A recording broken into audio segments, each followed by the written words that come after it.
Hello, welcome to Regular and Engineering College for this orientation program to all the first year students who admitted for the academic year 2026-2027.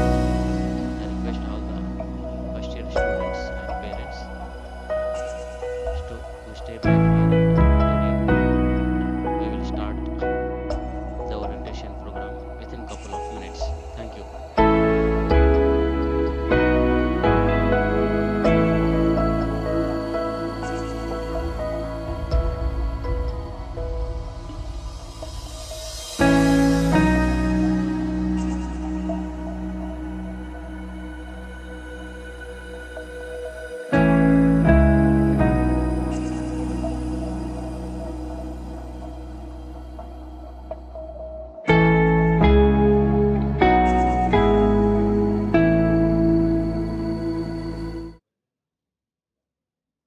Music తీసే ఇప్పుడు చూడు. Good morning to all of you. Welcome to orientation program for the academic year 2026-2027. First of all, I would like to congratulate all the first year students for their admission in this esteemed institution. All the parents and first year students, please stay back here in the auditorium. The function will start within couple of minutes. Thank you.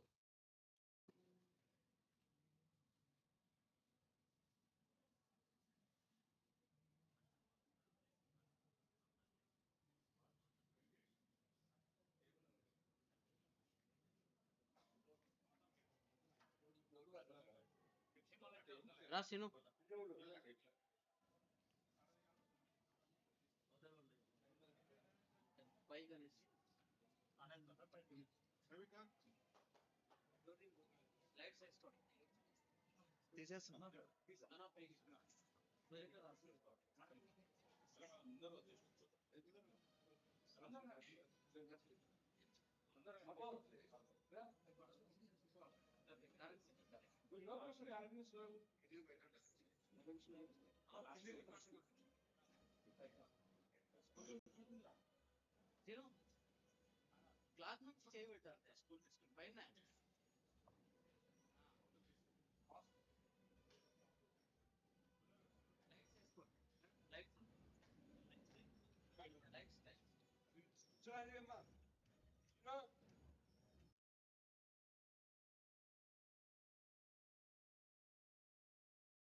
A very good morning to one and all. I B. Kiranmayi, Assistant Professor, Department of CSE ANML. On behalf of G. Bullareddy Engineering College, it's my privilege to warmly welcome you all to this special occasion. Today marks the beginning of the new and exciting chapter for our students. At GPRSE, we believe in excellence, innovation, discipline, and quality education, empowering our students to become confident, responsible, and future ready professionals. With great respect, I now take this opportunity to invite our esteemed dignitaries to the dais. I cordially invite our principal, Dr. B. Srinivas Reddy Garu, to kindly come on to the dais and occupy the chair, sir.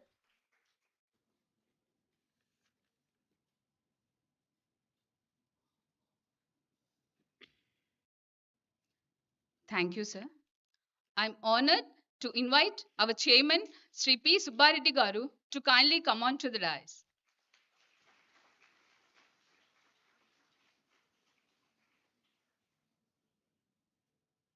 and occupy the chair, sir. Thank you, sir.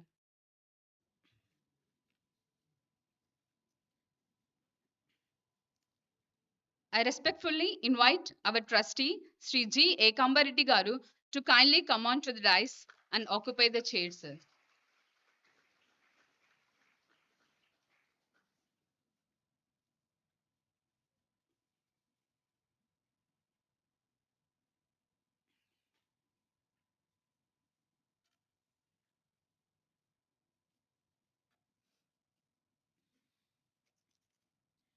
I am delighted to invite our managing trustee, Sri G. Raghavareddy Garu, to kindly come on to the dais and occupy the chair, sir.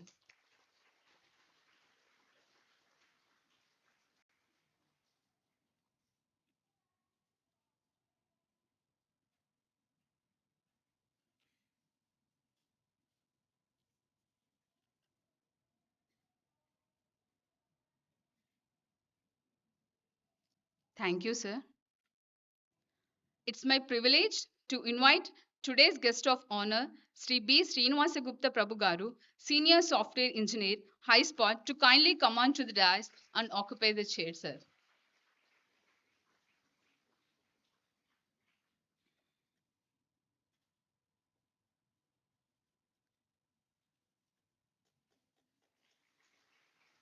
Thank you, sir.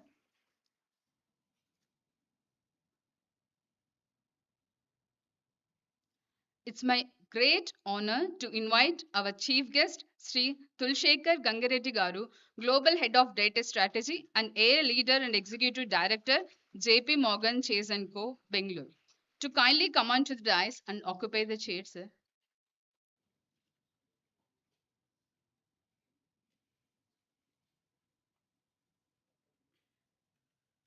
Thank you, sir.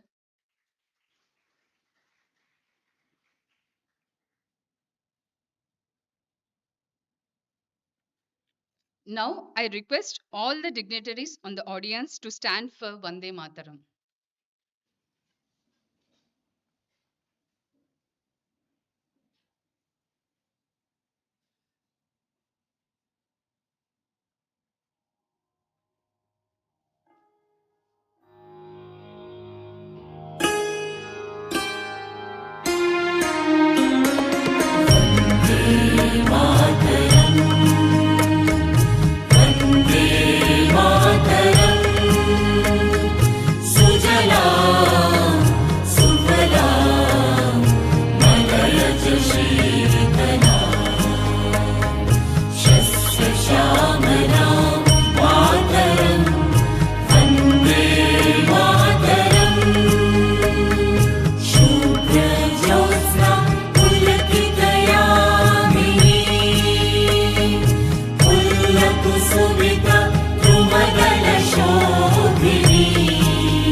कोटि कोटि कंठ कल कल Ninad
I now request our respected Sri P. Subbareddy Garu to preside over the function. Thank you, sir.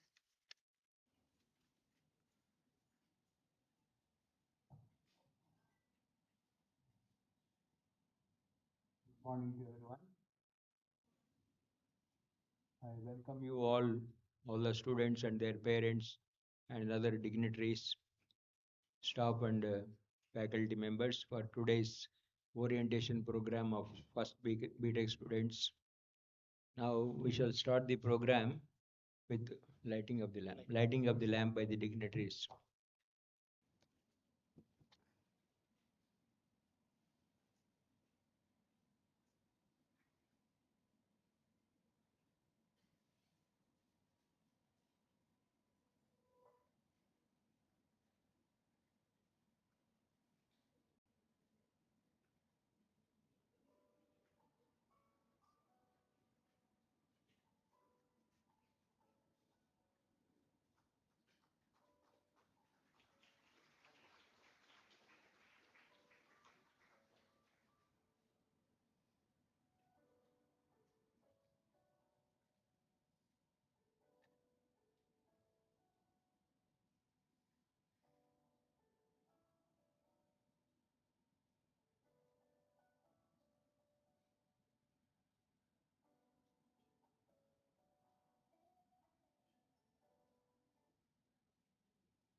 या कुन्देन्दुतुषारहारधवला या शुभ्रवस्त्रान्विता या वीणावरदण्डमण्डितकरा या श्वेतपद्मासना या ब्रह्मच्युतशङ्करप्रभुदिवि देवैः सदा पूजिता सा मां पातु Saraswati Bhagwati निःशेषजाड्यापहा.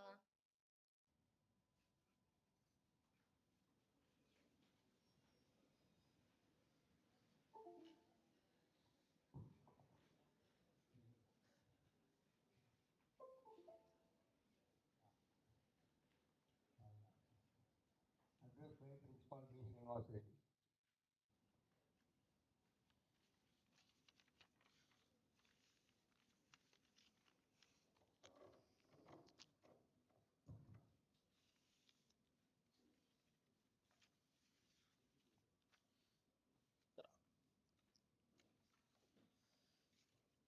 Good morning to everybody. The distinguished chief guest of today's function, T. Gangireddy Garu, who is a global head and data strategy AI leader, JP Morgan, Bangalore. The guest of honor, Sri B. Srinivas Gupta Garu, who is a senior software engineer, High Spot, Hyderabad. The honorable chairman of this college, Sri P. Subbareddy Garu, the honorable managing trustee of G. Polarity Charity Trust, Sri G. Raghav Garu, trustee of G. Polarity Charity Trust, Sri G. Ekamba Reddy Garu, my learned colleagues, my dear young freshers and parents, good morning to all of you once again. At the outset, on behalf of the management, staff, senior students, and on behalf, I extend a warm and hearty welcome to all the freshers who joined First B.Tech in this college.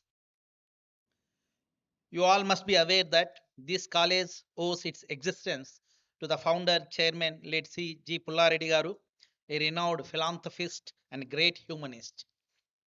My congratulations to all the first B.Tech students on securing admission in the professional colleges. I also thank the parents who have been patronizing us by reposing their faith and confidence in us over the years. Let me cautioning you that securing an engineering seat is not the end.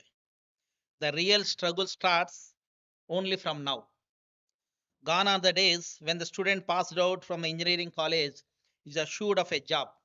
Colleges were few, engineering graduates coming out every year were few. Now the competition is in a job market is so cutthroat that unless you pass out with very high credits and inculcate communication skills and soft skills, you won't stand a chance of getting an immediate employment. MSET rank or the intermediate marks count only up to getting a seat. From now onwards, all are on the same footage.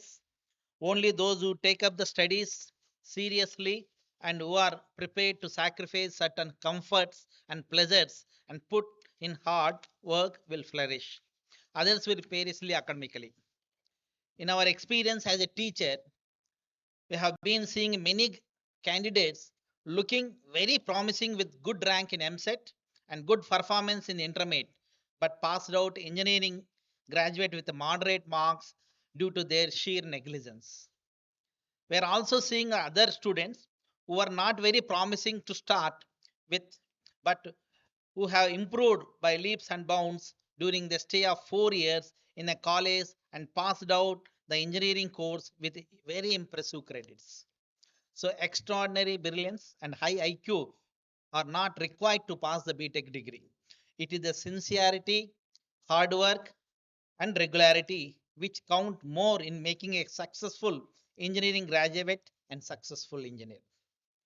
Coming to the institution, this college comes in existence in the academic year 1984-85 and actually started functioning on 22nd February 1985. It started with 3 branches and intake of 180 students and a staff strength of about dozen. Now we have 6 branches with intake of 1140. This is a part of 5 M.Tech courses with an intake of 12 seats each. We're also offering full-time PhD program. Total faculty of the institution is 277 strong with 134 PhD degree holders and 125 postgraduate degree holders. Means the PhD holders is more than the postgraduate holders.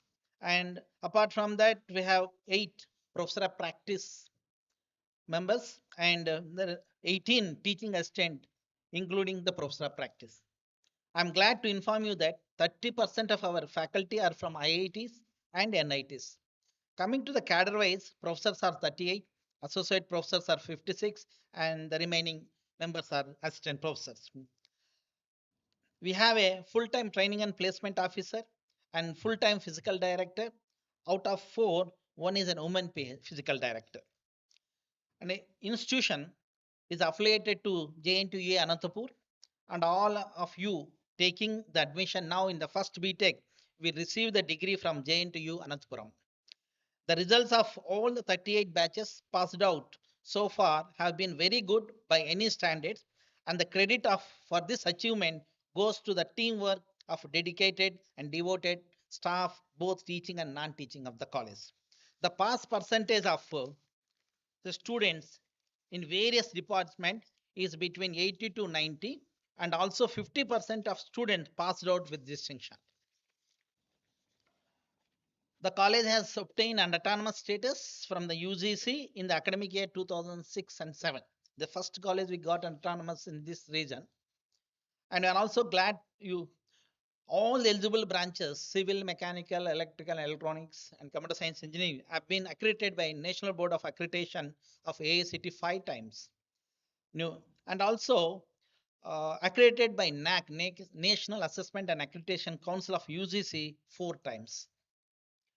To encourage the meritorious students, the college has initiated number of gold medals and cash awards.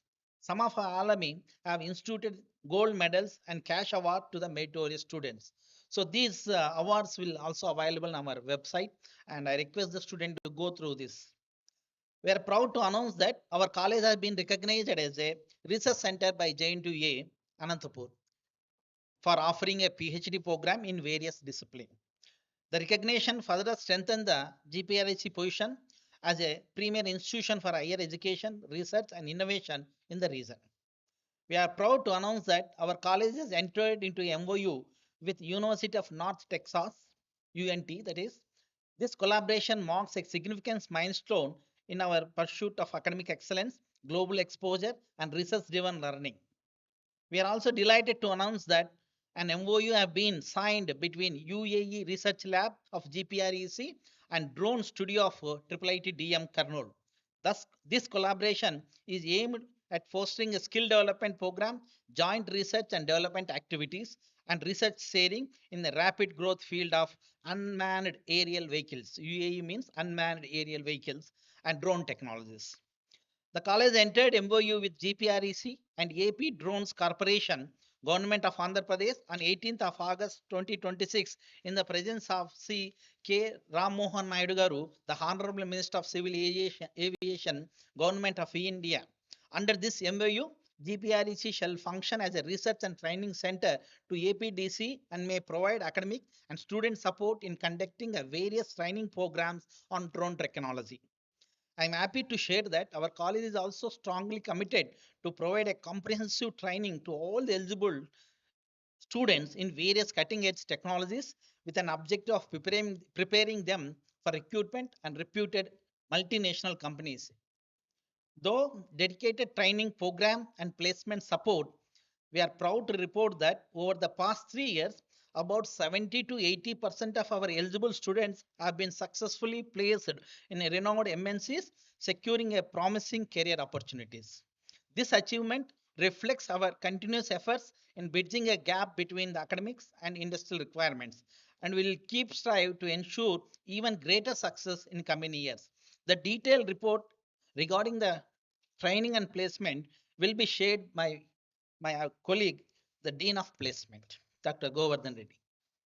Our college also established an innovation and incubation center with the objective of nurturing the innovation ideas of students and transforming them into a viable entrepreneurial ventures.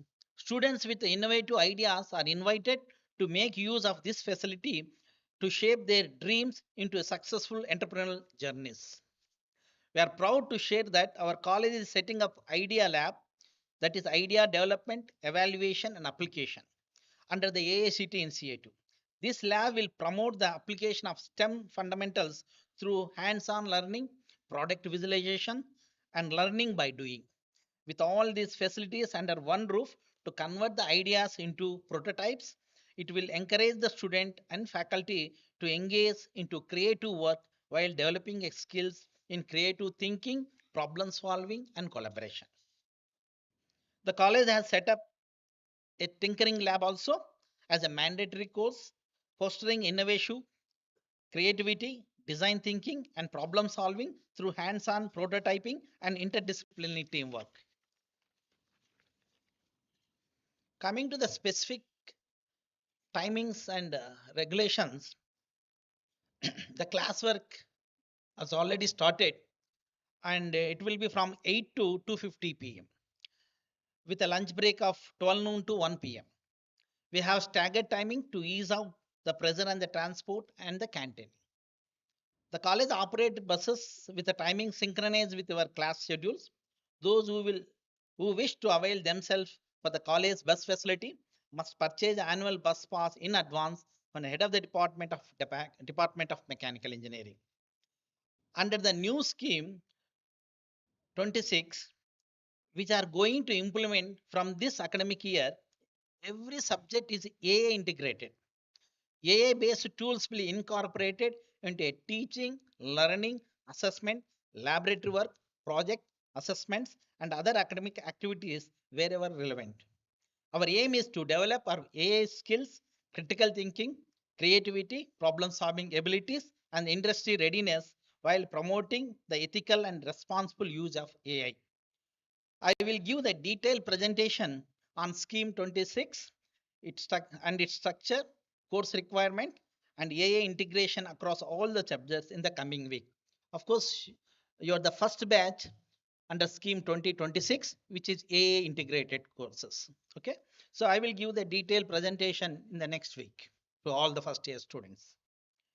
To provide you with additional opportunities for the academic practice, self learning, project work, and reference, laboratories, and library will be available from 7 to 4 to 7 p.m. The classwork ends on 2:50, but the institution library as well as the laboratories will open up to 7 p.m. I encourage all the students to make effective use of these extended hours to strengthen your subject knowledge, improve your practical skills, complete academic work, and access the available learning sources. The college provides all essential amenities required for your academic and personal needs. We have three girls' hostels and one boys' hostel on the campus. Union Bank of India with ATM, post office, telecom center, and a general store with Xerox center, and two canteens are located within the campus to serve the needs of the students and staff. A dispensary established on the college campus by our founder treasurer Sri R.V. Sechasal Garu provides a medical care and basic health services to the students and staff of this college, as well as to the people of neighboring sister educational institution and nearby village. The entire campus is Wi-Fi enabled with internet connectivity of 1.5 Gbps. The college has also established a digital library which can access to Delnet portal. Our college is fully automated and having 66,106 volumes covering 14,153 titles. Each department also have its own departmental library. Every first year student will provide three library cards to borrow the books. So you will be given three cards. You can borrow three books from the library. To ensure the uninterrupted power supply across the campus, we have two diesel generators with a capacity of 250 kVA and 400 kVA. We have also established 400 kWp rooftop solar power plant as a part of our commitment to sustainable energy. There are also two temples within the campus. One is dedicated to Rama and Anjaneya, and other is Lord Shiva and Parvati. Coming to the information to the students, during the 4 year stay of the college, you will receive various circulars, instructions, and orders from the principal's office, deans, and respective head of the departments. Students are advised to check the college notice boards on every working day and regularly follow the official college website and and respective WhatsApp group. All the students are expected to read and compare with the circulars, particularly the deadlines specified therein. The WhatsApp groups are strictly meant for an official, academic, and college related communications. Student must not post a personal, irrelevant, inappropriate, or unauthorized content in these groups. Any violation will initiate a strict disciplinary action. The college also maintains an official Facebook, YouTube, and LinkedIn accounts for sharing the important information and updates. Students can interact with the faculty members through Google Classroom and Moodles. The college conducts numerous co-curricular and extracurricular activities to the students and encouraged to actively participate in these activities to develop their knowledge, skills, confidence, and overall personality. In fact, the institution will have nearly 20 to 25 forums, clubs. So I request the student to utilize these forums and the clubs. I'm also to inform you that ours is the first college in Andhra Pradesh to organize a 2 week induction program for the first B.Tech students. I'm happy to note that you have already participated in the 2 week student induction program, including the proficiency module conducted during the previous 2 weeks. We have already started this induction program right from the August 16th. Okay, the objective of these programs is to help you to make the smooth transition from school level learning to the professional education and to introduce you to the academic environment, institutional culture, and opportunities available to you. I hope you will carry forward the knowledge, confidence, enthusiasm gained during these sections. We believe in discipline. We believe in discipline and hard work.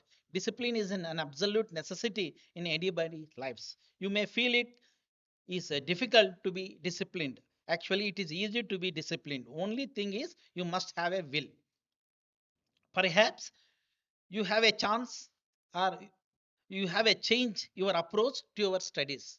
Obviously, because in intermediate you have a limited number of courses, but here you have nearly have to study 54 to 60 courses entire during the entire course of B.Tech 4 years. So you have to change your approach to your studies. Memorizing certain topics might have paid dividends up to intermediate. From now onwards, you must rely on understanding the basic concepts, basic principles, rather than memorizing them. In other words, your whole learning shall be based on why, how, and what. Engineering education is a sequential, and if you miss some classes, you will find it difficult to follow the next classes. So be regular to the classes and studies. The college is taking all measures to prevent the ragging on the campus. There is an anti-ragging committee constituted with the senior faculty members. Senior student might try to make a little fun of you. Take it sportively. Don't be as sensitive. If they exceed the limit, bring it to the notice of the head of the department or senior faculty or directly to the principal. Coming to the attendance, we are very particular about attendance since we believe that the primary duty of a student is to be a regular in the classes, and a student who is regular in attending the classes will automatically do in studies. With such a good transport facility, there is no excuse for poor attendance and late coming. The attendance requirement stipulated by the college will be strictly implemented. Those who fall the short of a stipulated minimum attendance requirement will be detained. If a student is detained due to a shortage of attendance, he will have to repeat that semester, and this would mean a setback to the student career besides causing a considerable financial burden to the parents. To conduct the academic program effectively, a class teacher is appointed for each section. This class teacher will monitor the attendance and academic performance of the student and inform the same to the parents for every fortnight, every 15 days. I request all the parents to submit their mobile numbers and email IDs. Besides this, our college have very effective mentoring process. A group of 15 to 20 students are assigned to each faculty member who regularly interacts with the students and invite them to discuss any academic, personal, and other difficulties they may facing. The mentor for the first B.Tech students will be announced very soon. Feel free to approach and share any difficulties and concern with your mentor. The purpose of this system is to provide guidance, support, and timely assistance throughout your academic journey. The college has appointed a renowned psychologist to provide the counseling services for the benefit of the student. The psychologist will be available in the campus every Monday from 10 to 4 p.m. Students are encouraged to utilize this opportunity. And then just an appeal to the parents. I appeal all the parents to please keep track of your ward's progress. Student attendance will be sent to the parents via SMS, and you can check the your ward attendance marks in our website also. You can log in with your student roll number, and password is the date of birth. Simple. Okay. So the parents can keep track the ward's progress. Visit the college as frequently as you can. Don't take the information given by your ward is granted. Meet the HOD or mentor and verify it. Be realistic and assessing the potential and capabilities of your ward. Tendency on the part of the parents is to overestimate their ward's capabilities and end up in disappointment. Intermediate performance is not the correct index. So sponsor your award only to the educational tours organized by the department, not to the picnics organized by the student on their own. Remember, we never organize the picnics. So only it can be the department will organize the educational tours, maybe 1 or 2 days, that's all. Don't provide more money to your ward than actually required. By doing so, you may spoiling your ward. The first B.Tech students are not allowed to use of two-wheelers and four-wheelers for their personal transport to attend the college, as almost all of them are less than 18 years of age, hence would not be eligible to obtain a driving license. So in the first year, try to avoid two-wheeler and four-wheeler. Once you reach 18 years, take the driving license and you can use two-wheeler and four-wheeler, but always wear a helmet. A very important information I wish to share with you that for the convenience of the student and parents, we have introduced the facility of accessing the academic performance of the student on our website. Student and parents find their attendance, academic progress of a student by logging on our website www.gprec.ac.in.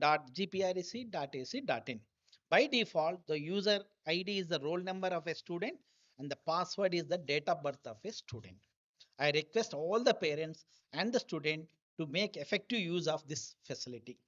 I request all the parents and students to go through the academic regulations. Usually, there is a change in the academic regulation for your batch.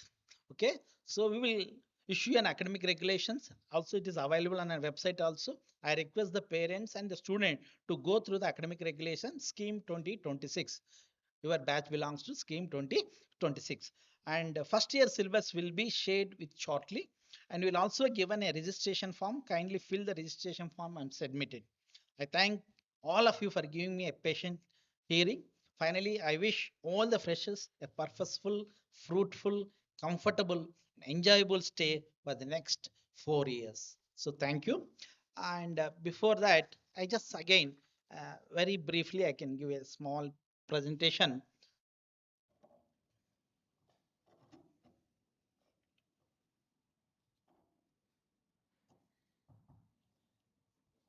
ఈ లైట్ల లైట్ల ఆర్పేది.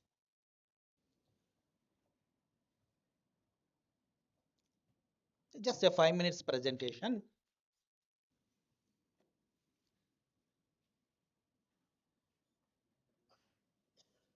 Lights ఆర్పేసి బాగాలేదా?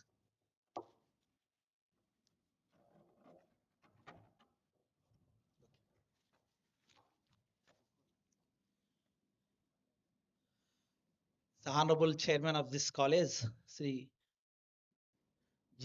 Pullareddy Garu. Now present the trustee chairman, G. Pullareddy Charity Trust Chairman, Sri G. Raghav Garu, and the trustee, Sri G. Ekamba Reddy Garu, and the chairman of this institution, G. P. Subbareddy Garu, and myself as a principal. అది కూడా ఆప్ చేయం. It was established on 22nd February 1985 by renowned ophthalmologist Dr. P. Sivareddy Garu. We are offering 6 programs: computer science engineering with intake of 300, computer science engineering with a specialization of AML with intake of 300, electronics and communication with intake of 180, and the remaining 3 programs, core programs, civil engineering, mechanical engineering, electrical and electronics engineering with the intake of 120. We are also offering, all 5 department is offering except CSM. All 5 departments are offering a M.Tech program with the intake of 12 students each. Okay. And we are also offering full-time PhD program in all these 5 important disciplines: computer science, ECE, EEE, mechanical and civil engineering. And we have 277 strength of the faculty with 134 PhD holders and 125 is M.Tech holders. The rest of them are 18, including professor of practices. Professor of practice means the eminent persons from the industry. Okay. And institution is permanent, having a permanent affiliation to JNTU Anantapur and granted autonomy by UGC, and it's accredited by NBA 6 times, I think, and NAC 5 times. Okay, recognized by 2F12B, and the institution has been also recognized by JNTUA as well as for research institution of engineers, and we have an NIF ranking in the band of 251 to 300. Okay, and we have a industry collaboration with Tata Consulting Services, Cognizant, Infosys, then Siemens Technical Training Institution, Cisco, IBM Software, Intel, Intelligent System Lab, National Instruments, PLM Windchill for mechanical engineers, EPAM Center of Excellence for EC students, Wipro Talent, strategic partnership with L&T, Mindtree, We have 225 companies have recruited our student in the last 3 years. And I have recently a MOU between GPRS and AP Drone Corporation, Government of AP, in the presence of the Honorable Minister K. Ramohan Naidu garu. And this is also having a university, a MOU with the University of North Texas. So those are student interested, they can pursue their PG in the North Texas University also in USA. And then we also MOU with IIIT I just. And this is a placement track record for 25, 26, 684 offers. And some of them are still results are waiting. And 24, 25 it is 676, and 23, 24, 571. 64 companies visited the campus during the last year, 25. Either full campus or they may visit the institution. And right from the second year, once you enter in the second year, you will be taken to a intensive training for career advancement, that is called ITCA program. Some students, those are interested in core job, they can choose core jobs, or if they are interested in IT training and IT jobs, you can choose that one. According, the training will be given right from the second year. And this is a placement training, prominent recruiters. And your classwork starts from 8 o'clock. 8 to 12 is the first session, and then 12 to 1 is lunch break, and after that 1 to 2:50 is the second session. And we have a transport facility, okay, probably from old bus stand, NR-Pet, Ballari Chaurasta, and Venkatamana Colony. So you can approach the head of the Department of Mechanical Engineering if you need any bus passes.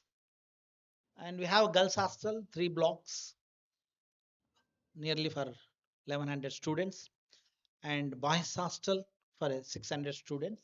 Okay, I think for that you can approach the dean of hostels, that is Dr. Y. Rajsekhar Gaud. And the central library, so we have 66,000 volumes, nearly 14,000 titles, and nearly 1,122 national international journals, and you have 25 national international magazines also. And it is an online, student can search books, or you can search the journals online also, it's available. Student development activities, a lot of activities are there. So there is an IST student chapter under co-curricular activity, co-curricular related to your domain. Okay, CSI chapter, IA student chapter for each program, each branch, and then IEEE student branch chapters, coders club, placement club. There is an English club also. Similarly, extracurricular activities, that is games and sports.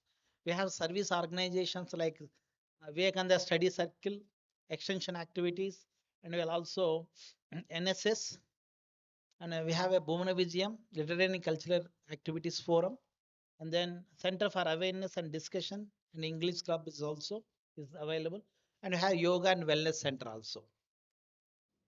And these are the some of the activities of the students last year. This is an extra academic activity, NSS students. Then yoga, sports, and games. We have gymnasium also, exclusively for girls. And induction program. I think in the last 2 weeks, we might have exposed with these activities, sports and games, community extension activities. And TEDx is there. So student will conduct the program, TEDx. And this is the Jubilee celebrations. IEEE activities. Maybe you have to take the student membership by paying a nominal amounts, maybe $10 or $15. So, and this is the Innovation Incubation Center.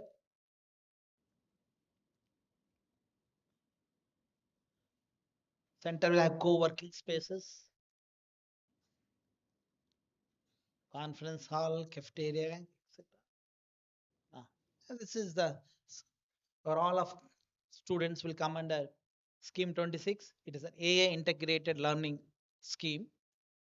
Under this new scheme, AI integration will be incorporated across all the subjects wherever relevant.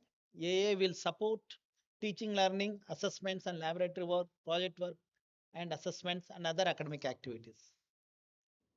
The- Generally, this focus on developing the AI skills, critical thinking, creativity, problem solving, and industry readiness. Apart from that, courses, we are also offer a minor degree and degree with honors. Okay, degree with honors means in the same domain, if you acquire 18 more credits, you will get degree with honors. Maybe degree with honors. Okay, so honors degree in mechanical engineering, honors degree in civil engineering. General degree will be given if you complete the odd academic requirement. So in addition to that, if you acquire 18 more credits in the same domain, if you are a mechanical engineer, computer science, if you are in a computer science student, we will in the same computer science engineering, if you acquire 18 more credits, then you will get degree with honors. Okay, that I will explain to you in the next week in the regulations and all these things. And we have minor degree also. So you can take any minor degree. Suppose you are a CSE, CSM student, you can take any minor degree in IoT or VLS embedded system, ECE. Okay, even in the mechanical, some courses offered by the in mechanical also. So not only the major degree, your major degree is computer science engineering or computer science, CSM. Now you can opt for minor degree also. That is option is there. Then every student at least they have to pursue three courses and online. That is a massive open online courses, which is there are a lot of courses is there in a MOOCs developed by IITs. So mandatorily you have to take three courses here, online courses. It will not it will not be taught in the classrooms. You have to take your own self study. Then any course is evaluated for 100 marks, 30 marks continuous assessment internal, and may 70 marks end examination. And extended learning opportunities, all the laboratories, library will be extended up to 7 p.m. Okay, and best practices here is a brief talk by student about 5 to 10 minutes in each class. Okay, uh, you can interact the faculty through MOOCs, Google Classroom, and you have a Cadian tools and Propinsta platforms for Python programming or C programming. Every student will be exposed on the different platforms. Okay, students are advised to bring your own laptops for effective learning. So it is a made mandatory. Every student you can bring your own laptops, especially CS and CSM students. If you are okay, right from the second year. Okay, there will be a lot of certification courses on IBM, LabVIEW, and then Cisco, cloud computing, and most of the electives will be you can choose, but it is be you can choose online. There will be online registration is there. So on through online you can choose your electives also. That facility is also there. Weightages, additional weightage is given for online certification courses. If you acquire some additional certification courses, additional weightage will also be given to you. There will be an anti-ragging committee headed by this is Venkata Mohan Reddy, who is a dean of academics, and there is no ragging in the campus. And the exclusive women's cell is there. So the girls can, if you have any grievances, you can approach the women's cell directly.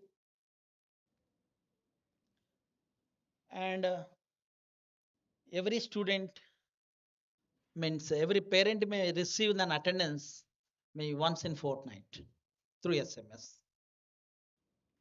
But if their ward attendance is greater than 75, we won't send SMS. The SMS will be sent if your ward attendance is below 75%. Okay.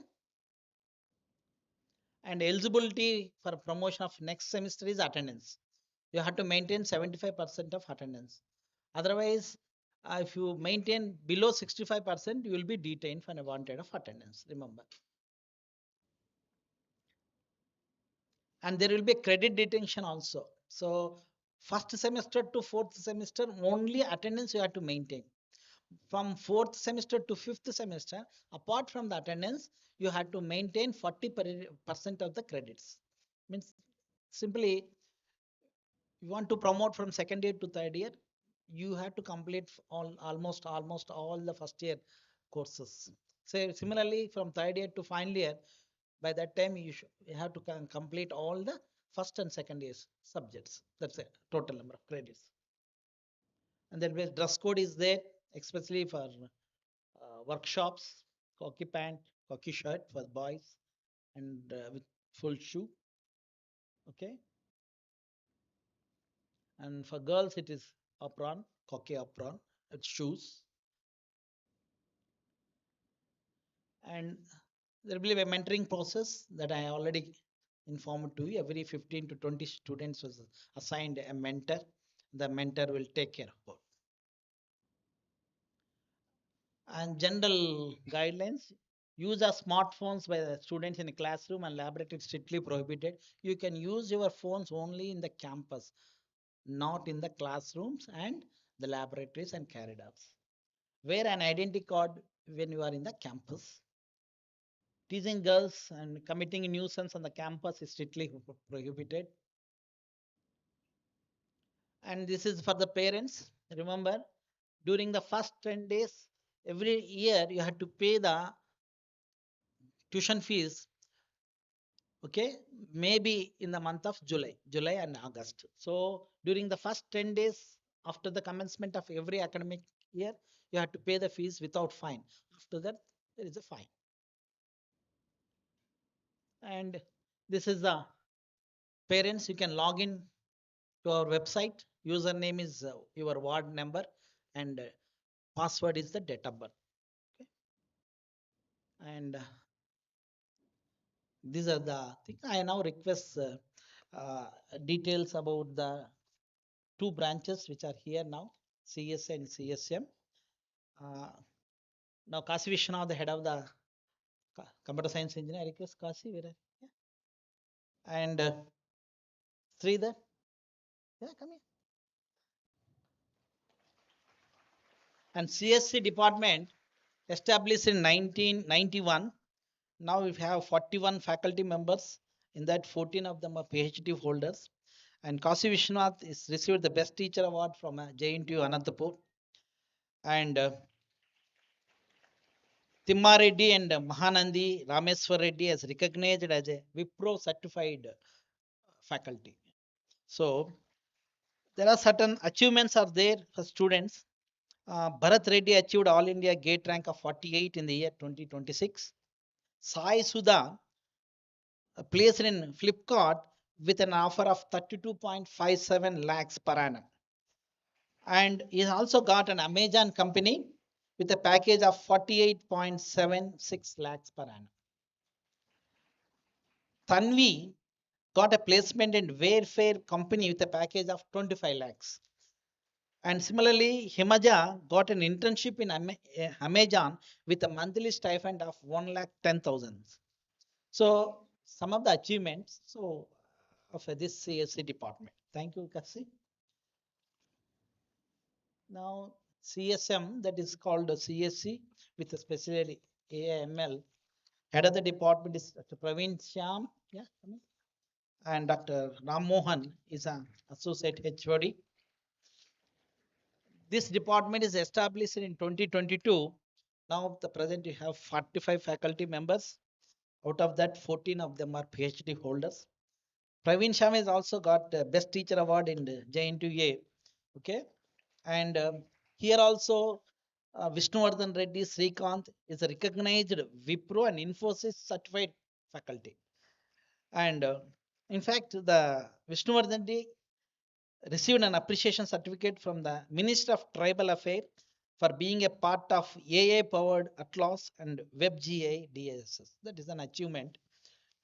In fact, some of the student in CSM got a cash award of 50,000 in Smart India Hackathon, post hackathon event organized by the Minister of Tribal Welfare, New Delhi, and presented an idea before the Honorable Prime Minister of India, Sri Narendra Modi ji.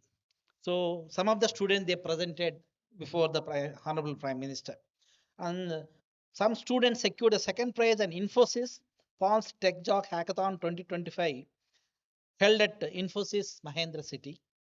And CSM student got a first prize in Amaravati Quantum Valley Hackathon in 2025. Okay, so these are some achievements of this department. Of course, thank you, Praveen. And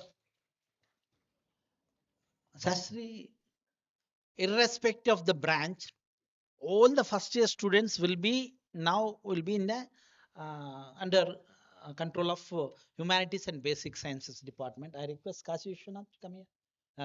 Gopala Krishna Sastri. Gopala Krishna Sastri, who is the professor of civil engineering, is the head of basic science department. And this department is right from the established in 1985, having 40 faculty members. Out of that, 22 of them are PhD holders. This department will maintain physics, chemistry, English, as well as computer labs are all first year students, and it will maintain all the first year students will be under the control of basic science department. So thank you, sir. So with this, now you should know the some of the members here. I have Vice Principal Dr. Veerabhadra Reddy and Dr. Vengamohan Reddy, the Professor of Mechanical Engineering, who is the Dean of Academics. And Dean of Exams, V. Satish Kumar, is nothing but C, Control of Examinations.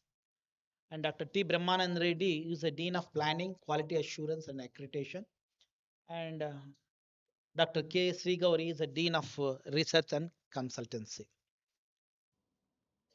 These five members you should know because you always interact with these five deans. One is Govardhan Reddy, is a Dean of Placements. So maybe you will always be in touch with the placement officer. And then Dr. Y.V. Siva Reddy is a Dean of Internship. You had to do 3 internships, remember, during the entire 4 years. 2 short-term internship and 1 full-time internship. Full-time means 3 months to 4 months. Short-term means 8 to 12 weeks. This is okay. For that, you had to approach the dean. Okay. And then, sorry, Rajsekhar Gaud is a dean of hostels. And Devaki Devi is a Dean of Student Affairs. All the activities will be under Dean of Student Affairs. And G. Suresh Kumar is a Dean of Innovation and Entrepreneurship.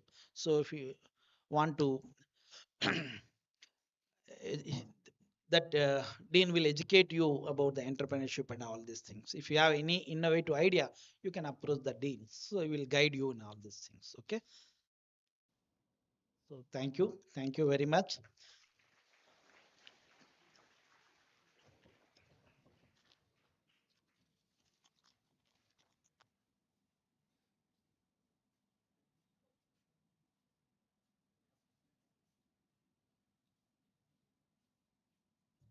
I now request Dr. Govardhan Reddy, who is Dean of Placements, he will address.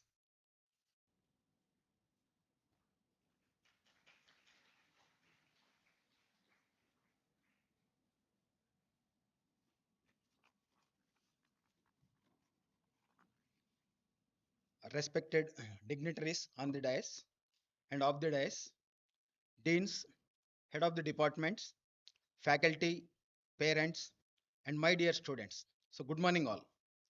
So, I am delighted to welcome all of you to the beginning of your engineering journey at our college. So, as the training and placement officer, so I am honored to address you on this significant day. So, that is your orientation day. So, firstly, congratulations on choosing engineering as your career path. This choice opens up a world of possibilities, creativity, and innovation. Today marks the start of your 4 year journey towards becoming successful engineers. So, you are joining us at a time when technology is evolving rapidly and artificial intelligence is transforming every field of engineering and industry. From this academic year onwards, your entire curriculum under Scheme 2026 has been thoughtfully designed with a strong emphasis on the integration of artificial intelligence. As future engineers, you will not only learn the fundamental principles of your respective disciplines, but will also be encouraged to explore and effectively apply AI tools to analyze, design, innovate, and solve real world engineering problems. Success in engineering and technology is not just about acquiring technical knowledge, but also about developing a mindset geared towards problem solving, continuous learning, and adaptability. So, our college is committed to not just imparting technical education, but also ensuring the overall personality development of our students. We provide various training programs aimed at enhancing your skills and preparing you for the professional world. We have a program called Intensive Training Program for Career Advancements, that is ITCA, under which we will provide training sessions from industry experts and make you ready to face the interviews.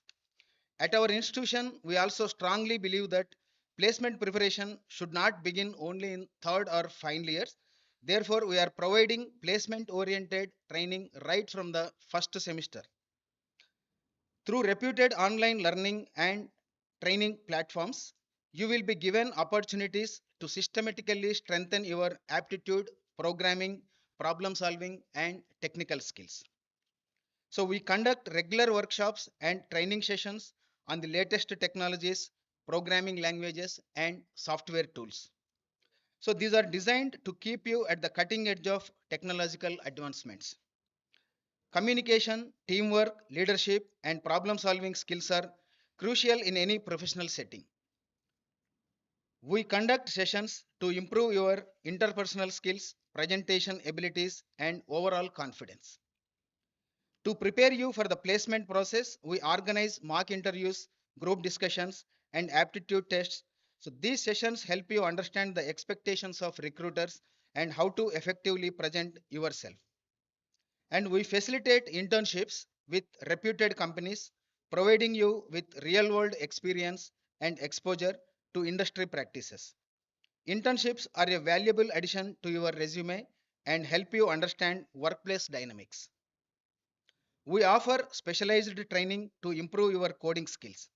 This includes coding boot camps, hackathons, and coding competitions that provide hands on experience and enhance your problem solving capabilities. So, you all are students of computer science and engineering. The career landscape is vast and filled with exciting opportunities. Some potential career paths you can explore are software development, data science and analytics, artificial intelligence and machine learning, cyber security, and cloud computing. Our college has a strong track record of attracting top companies for campus recruitment. Both software and core engineering companies visit our campus to recruit eligible and skilled students. So, some of the esteemed companies that regularly participate in our placement drives include Tata Consultancy Services, Accenture, Cognizant Technology Solutions, Wipro, Infosys, IBM, Value Labs, Virtusa, Stellantis, Tech Mahindra, and list goes up. And the placement record of our previous batches has been exemplary. So, Kottacheru Sai Sudha of 2023 batch of CSE got selected for Amazon. So, with a pay package of rupees 48 lakhs per annum. And M. Sritanvi of CSE got an offer from Wayfair Global Technologies with a pay package of 25 lakhs per annum. And Madan Mettukuru of 2022 uh, batch student got selected for Wells Fargo with a package of 20 lakhs per annum. And Y. Sai Srikar Reddy from the CSM department secured placement with SAP Labs with a package of 18 lakhs per annum. And Nagahimaja of 2024 batch of CSE department got selected for Copa Software Company with a package of 16 lakhs per annum. And in 2026, last year, two of our students from the CSM department, Kabir Ahmad and Sajid Ali Khan from CSM department, were selected by Infosys with a pay package of 17 lakhs per annum. And Mr. S. Krishna Pranav from CSM department with a pay package of 11 lakhs per annum. And G. Uday Kavya from CSM department secured placement with JP Morgan with a package of 10 lakhs per annum. So in last 3 years, so 126 students got placed with more than 5 lakhs per annum. Last year, in 2026, a total of 506 students were got placements with 685 job offers. The average pay package offered was around 6 to 8 lakhs per annum, with top performers securing packages as high as 15 to 25 lakhs per annum. So, in conclusion, I encourage each one of you to make the most of the opportunities presented to you during your time here. Be proactive, stay curious, and never stop learning. So, our faculty and placement team are here to support and guide you every step of the way. Remember, your journey to a successful career starts today. Set your goals high, work diligently towards them, and always strive for excellence. So, I am confident that with the right attitude and effort, each one of you will achieve great heights. So, welcome once again, and I wish you all the very best for your journey ahead. Thank you. Thank you very much.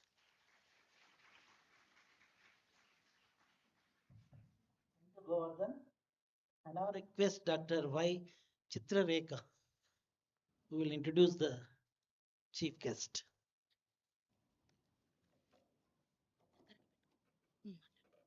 Good morning, everyone. I am Dr. Chitra Rekha from Department of Humanities and Basic Sciences. It is my pleasure and privilege to introduce our distinguished guest, Sri Tulashekar Gangireddy Garu, a globally experienced technology leader with over 25 years of professional experience in data strategy, artificial intelligence, trust and safety, data management, and distributed systems. Sri Tulashekar Garu currently serves as Executive Director at JP Morgan and has previously worked with leading organizations including Amazon, Apigee, and Yahoo. His academic background includes B.Tech from Sri Krishnadevaraya University, MA from PSG College of Technology, along with executive education from ISB and IIM Kolkata. His remarkable career journey spans application development, security, large scale data platforms, artificial intelligence, machine learning, and technology architecture. Sri Tulashekar Garu is also an accomplished technology leader, mentor, and advisor with extensive experience in building and leading global teams and developing large scale technology solutions. His work at the intersection of data, AI, security, and trust reflects his commitment to applying technology to real world challenges. For our students, his journey is an inspiring example of continuous learning, technical excellence, adaptability, and leadership.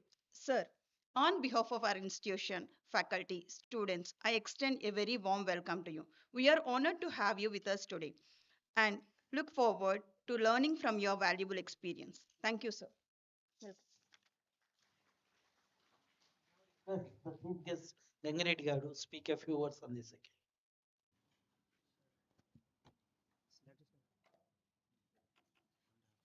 Don't carry paper, sorry. Okay. Okay, thank you. Thank you, madam, for the introduction, and thanks for all the opportunity, sir. All the dignitaries on the stage and all the gurus, because again, end of the day, we always talk about our gurus, right? So they are the people who actually help you in preparing your foundation, pretty much. I mean, we all have learned it from our childhood, right? What we call it as Guru Devo. Sorry. No, that's okay. I think I'm. You don't. No, it's just fine. I'd rather hold it here. That's a problem. Okay, sure. Thank you. I think we all have learned, right?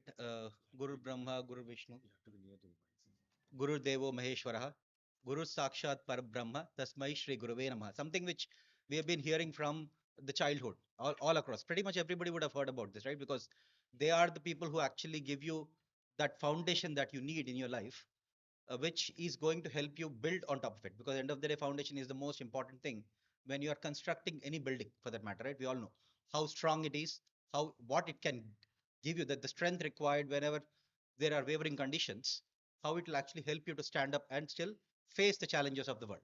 That's something which all that's what you get from a college, and it's a privilege to come back to my college, which is like it's a home. It's a second home to me because I spent 4 years here, and after 25 years coming back and addressing all you guys is like another privilege for me. Thank you, sir, for that. Again, I just have put something more from my experience so that you guys can give you a little bit more about how things are changing, what's happening. Since you guys are all CSE and CSM students, which is like a very, very common, there's a lot of misconceptions out there in the industry, right?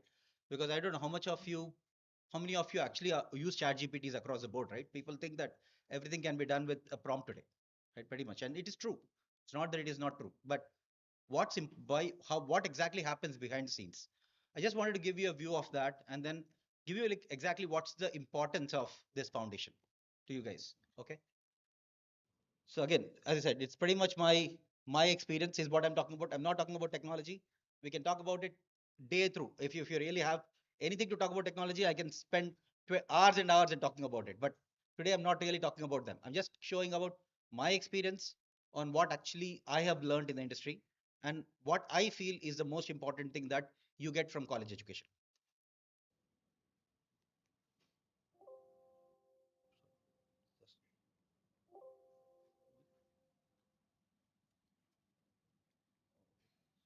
This one, this one.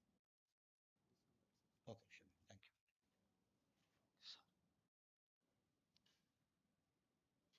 you. Okay. So again, just getting back to it, how many of you actually, again, just want to keep it interactive. How many of you believe AI will change the world? Now, pretty much everybody thinks that. So just wanted to say, just a short lift of hands. Whoever thinks that AI will change the world. Cool. Okay. So I see a lot of hands going up, right? We all think that AI will change the world with you guys for sure, right? Because, but what's important is how does AI work really, right? There's a lot of stuff that's behind the scenes which is actually enabling AI to work, right? And that is what is your foundation. Very, very important thing. Just wanted to throw up a little bit of thought on that piece before I could actually say what exactly is your college providing you, right? So talking about basically all of my journey, right? When I started off in the industry, we actually had those monolithic systems, pretty much like a single system where everything runs, and then there are different eras that came through one by one over the last 25 years. So I just wanted to take you through that journey and tell you what exactly is the importance of the systems behind it, right? Let's just me skip. Okay. Okay, don't worry about that. That was actually me 25 years back, and my better half who has actually been with me all through the kith and kin of all the stuff that she has faced in life, and then that's me after 25 years. Just to make more of a funny side of it, but it's something that actually helped me to learn, and the support that I've got from your family, from your parents, and your professors is what I really wanted to depict out of it because that is a very, very important piece of your life because your parents have struggled through their life to make sure that they're actually able to give you that the opportunity to go learn. And in fact, I talk about my parents, they have never really studied, right? But they always encouraged me when I am studying because even if I was lucky, probably fortunate enough, God's grace, I was very good at studies. So my parents always said he's such a good guy, and I would really want him to be an engineer. That's something which they had there in their mind because they never studied. They never really know what exactly they have, what they really what study actually means. But they have always encouraged me to study. So that's why the parents is one of your primary foundation because they have struggled throughout their life to make sure that you get this opportunity to go study. So utilize it, right? The second step is your kith and kin. Call it your sisters, brothers, your friends, and naturally, in my case, I was just talking about my family, but when it comes to my professional side of it, so they are actually the building. They are like your foundation pieces because whenever you are not feeling well, whenever you are actually come to a situation where you are actually getting dejected, they are the people who are supporting you, right? For sure, to be able to say, okay, how do you basically stabilize yourself and go and achieve the success going forward. And the third part is your professors because they are the people who are actually helping you or giving you the right direction on which you can build your path going forward. So make sure that these are the most important pieces in your life. And I surely say there are so many interesting experiences that I can talk about, which really helped me to build that over a period. And you guys have tremendous amount of facilities.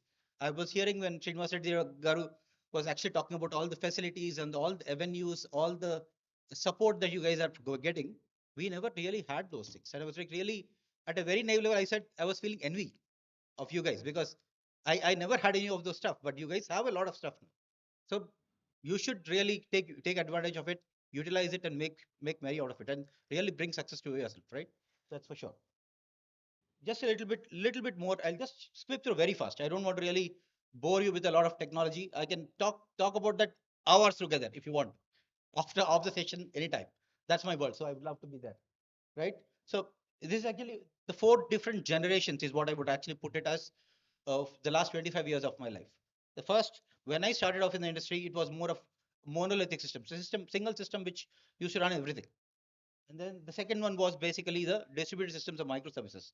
So all these systems, if you look at the final base lesson is, if you just go back to this one, right? What we have learned is in the industry, it is just not coding, right? You are actually talking about understanding the behavior of the production. Like see, writing code is one part of it, but how that code actually runs in production and can scale is a very critical thing to learn. That's very important for an engineer, right? That's what I've learned in my first era, I would say, of my career. The second era, what I've learned is specifically saying that, okay, now while you are actually talking about monolithic systems which never scaled, then came the microservices world, which is like scales really well. It is very flexible. You can actually do a lot more things with it. But there's another thing that came automatically is the complexity that it brings in along with it. So those are some interesting challenges that it brings along with it, which actually had to be learned in the industry, right? The third part, let me just skip this a little bit. Okay. The third part is the data platforms. The third era, when it started off, people actually understood the importance of data because everything that you can learn, any insight can be from data. Like data is the gold mine. That's what we call it as in the industry today. Anybody who has gold, we all consider them as rich, right? Simple enough. So any company, for that matter, who has the gold, basically the data, are considered to be the richest company in the world today because you can do a lot of stuff with it. As long as, I mean, I'm sure all of you guys have seen it, right? You go to Amazon.com or Amazon.in and then buy something. The next time you go there, it actually gives you a lot of recommendations out of the box. How does it do that? Because it's actually analyzing all your behavior behind the scenes and able to come up with recommendations which is making your life easy. We don't even realize it today, right? It makes your life so easy that, okay, I know what I bought. I want to looking at a similar kind of a product on the other side because if you just go to Amazon, we're talking about 5 million products at least that are there. But why does it show you what you really are looking for? Because it knows exactly what you're looking for. How does it do? Using data. So that's the entire data era started where you have all data lakes, you have data ecosystems that have been built, which actually is capturing and making sure that you have all the relevant data information that is required to basically put all the intelligence. The fourth one, which is probably the most common one and probably what I call it as the current era, the AI era, right? Where we have actually learned a lot because everything is really fast. And we all know that things are changing really fast. When I started off, we used to say like, okay, when the Java and the C++ world, we took about close to 6 to 7 years before it became a commodity because when we started off, we just learned C++ and Java as our academics. And then we went and did it. It was one of the hot cakes in the market for about 6 7 years. After that, you have so many people who know Java and C++. So it's available in plenty. So it became a commodity. The same thing has been happening with every system. Whatever the technology that has actually come in, it keeps changing and keeps becoming commodity. The new stuff comes into picture. But when it comes to AI, it is actually not a technology, right? Very important thing is it's not a technology. It's intelligence. It can be applied in every technology, in every domain, every segment. It's all a matter of you use your creativity. Your creativity, your ability to think how you can actually make advantage out of it or take advantage out of it is what actually is what is artificial intelligence, right? That's what the AI era is all about. So the most important thing is when it comes to AI, how does AI run? Behind the scenes, AI has a lot of important engineering foundations which actually enables AI to run. Call it as uh, the data quality, the real compute infrastructure, which actually is able to run the algorithms by itself. It's just not writing an algorithm, right? Algorithm is like the most common thing that we know exactly, which we all know. It can detect fraud. It can basically give recommendations. It can do a lot of things. But what is happening behind the scenes is ability to maintain the trusted data, ability to basically have an infrastructure which actually is able to run the algorithm. All these are the most important foundational systems behind scenes. Is exactly what we do. Again, I also did it, not only you guys, right? So we always overlook. What we say is, what is AI? AI is probably the most important piece. Algorithms, your neural networks, all of machine learning models. This is what we learn today because we all want to learn that. But what happens behind the scenes is the systems, right? You're called the data pipelines, the feature engineering systems behind scenes, the the model training systems, the real time inference pipelines. All these things are actually the one which are really enabling the AI to work. But where does all these things come from, right? Because they are the foundational systems and which are actually behind all the strong engineering fundamentals. So if you have the strong engineering fundamentals, only then you have built the systems in a very very strong way. That's when the AI can run. Otherwise, it won't run. Right? Simple enough to say. So what most importantly, I just wanted to call out this part. What is my most important lesson, right? Although AI is actually influencing the world a lot, but the foundation which we have, which you will learn as part of your academics, is the one which actually is going to help you to understand how it really runs and how you can enable it to basically take advantage and how you can actually take advantage and make some good utilization of it for your use cases, whatever be the use case. That's one of the biggest thing because AI can be applied in any use case. Name it. It's basically intelligence.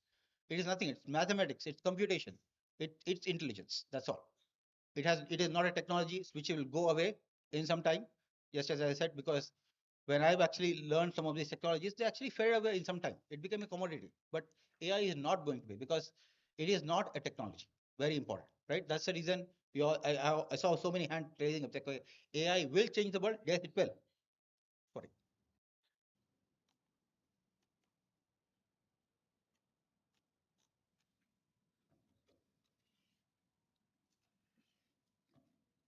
Sorry.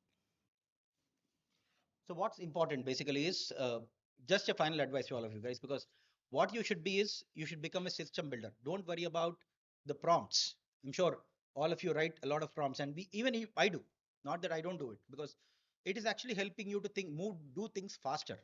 But it is not an answer, because again, our professor actually talked about coding, right? Our placements are talked about learn coding. Yes, for sure, but if you just go to a chat GPT or a tool and say, okay, write me a code of a three-tier application, it will just give you in few seconds. But what is it end of the doing, right? Because it's actually learned from what somebody else has written in the past. It is not actually doing something by its own. It is not, it doesn't even know what is right or what is wrong. It basically looked at a lot of history and gave you something which actually is standing in front of you. But what does that actually mean? How can you decide whether whatever it has given is right or wrong?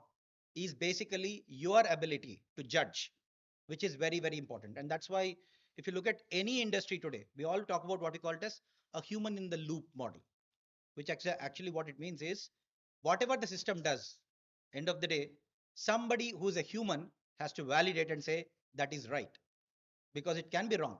It is never absolutely right. And that's what is AI all about. AI is never 100% right because it is learning from data. And whatever the data that you give, it learns that one. If you give wrong data, it learns absolutely wrong and is going to give you everything wrong. But if you give the right data, it learns right, but it can never be 100% right. That's why it's a probabilistic system, right? So make sure even if you utilize it, the most important ability is to be able to decide whether it is right or wrong. And that is what you actually get if you do all by yourself. Don't real while you use these tools for making things faster, but not basically rely on them completely, because you want to really make sure that whatever you have learned is actually able to correct things, and then make sure that you're not doing anything wrong. And one small mistake, I'll give you one couple of examples. Like today I've worked with systems like which process about 500 million transactions a day, 10 plus terabytes of data being written on a daily basis. But what's important is one small fraud miss that you do just because you are relying on a tool means could be millions of dollars of loss.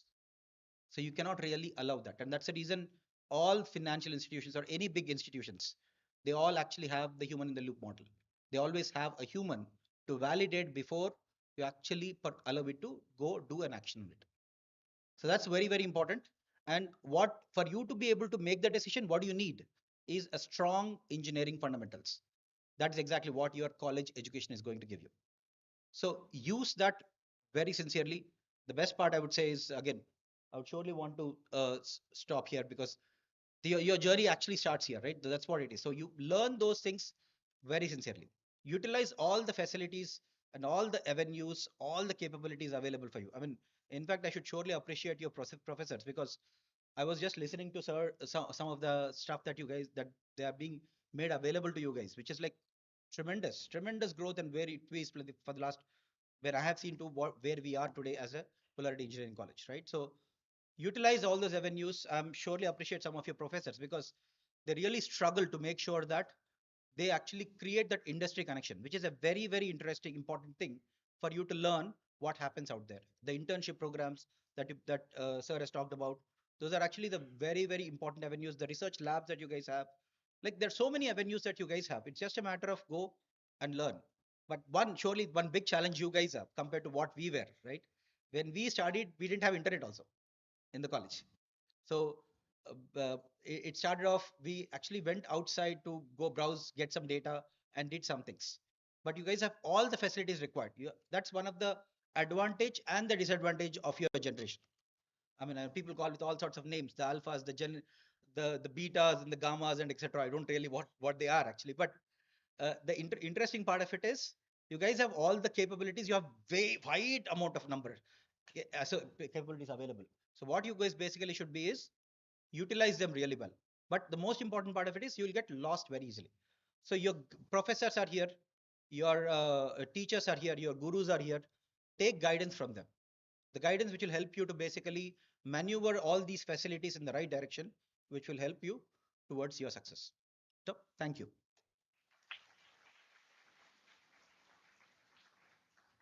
Thank you. Thank you. Thank you. I now request Dr. K. Devaki Devi to introduce the guest of honor.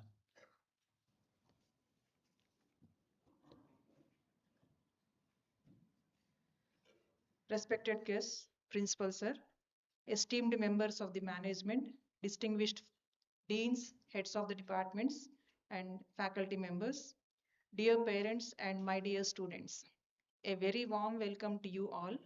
And with immense pleasure and privilege, let me introduce our esteemed guest of honor, Sri B. Srinivas Gupta Garu, on this special occasion of our orientation program.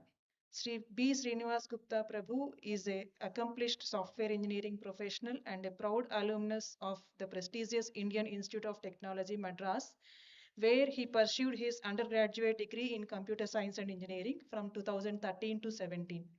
Over the years, he has built an impressive professional career with reputed organizations, including Samsung and Kronos, and is currently serving as a senior software engineer at HighSpot Hyderabad, a global enterprise software company. His journey from the classrooms of one of the India's premier engineering institutions to becoming an accomplished software professional is truly inspiring. More importantly, his professional journey is highly relevant to our first year students who are taking their first steps into the world of engineering, education, and technology. As our students begin this exciting journey, it is important for them to understand not only what they learn in the classroom, but also how engineering knowledge, skills, curiosity, adaptability, and continuous learning translate into meaningful opportunities in the professional world. I'm confident that Sri Srinivas Gupta Prabhu's experiences and insights will provide our students with a valuable perspective on the opportunities, challenges, expectations, and emerging trends, along with the value added education in the industry, while inspiring them to make the most of their 4 years of engineering education. Sir, on behalf of the management, principal, faculty members, students, and parents, I extend our heartfelt gratitude to you for accepting our invitation and gracing this occasion. And your presence adds an immense value to this orientation program, and we are truly delighted to have you with us today. Thank you once again.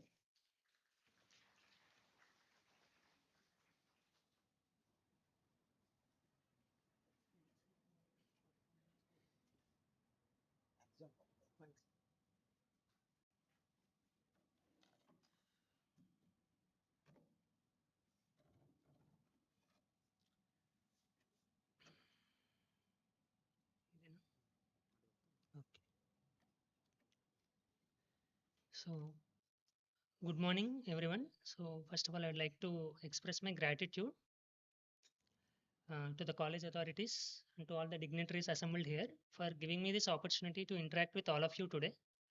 So, I am Srinivas. So, I had the fortune because by God's grace and my hard work, I could graduate from IIT Madras. It was a wonderful college where I learned so much both technically and also with respect to life skills. So, uh, and today, like from the last so many years, 15 years or so of my professional and academic life, I want to share some things which I learned, some of my realizations, which will surely add value to you. So, as our Tulshekar sir has rightly told, so today's generation, they have so many opportunities. So you have both advantage as well as disadvantage. He was telling that you have to make use of the opportunities. It's up to us how we make use of the opportunities. So I am going to talk to you something about how we can actually make use of the opportunities which we have. Are you all excited to learn about this? Yeah, thank you. So first of all, I would also like to offer my gratitude to Pullareddy Garu, late Sri Pullareddy Garu, because his life inspires us so much because he was not just a successful businessman or entrepreneur. He has actually, like, success is not just earning wealth. After we earn the wealth, he used that for a lot of charitable and educational purposes. So this whole college is actually part of his vision. It sprouted from his vision. And even I am associated with ISKCON. So from the last 13 years also, I'm practicing spirituality and ISKCON Hyderabad. So Sri late Pullareddy Garu, he was the one who actually donated that land in Hyderabad for our ISKCON temple there. And even in ISKCON Attapur, his contribution was there. So because of him, like actually so much of benefit is happening to so many generations now. And because of this college, decade after decade, so many students are getting benefited. So we can learn so much from him. So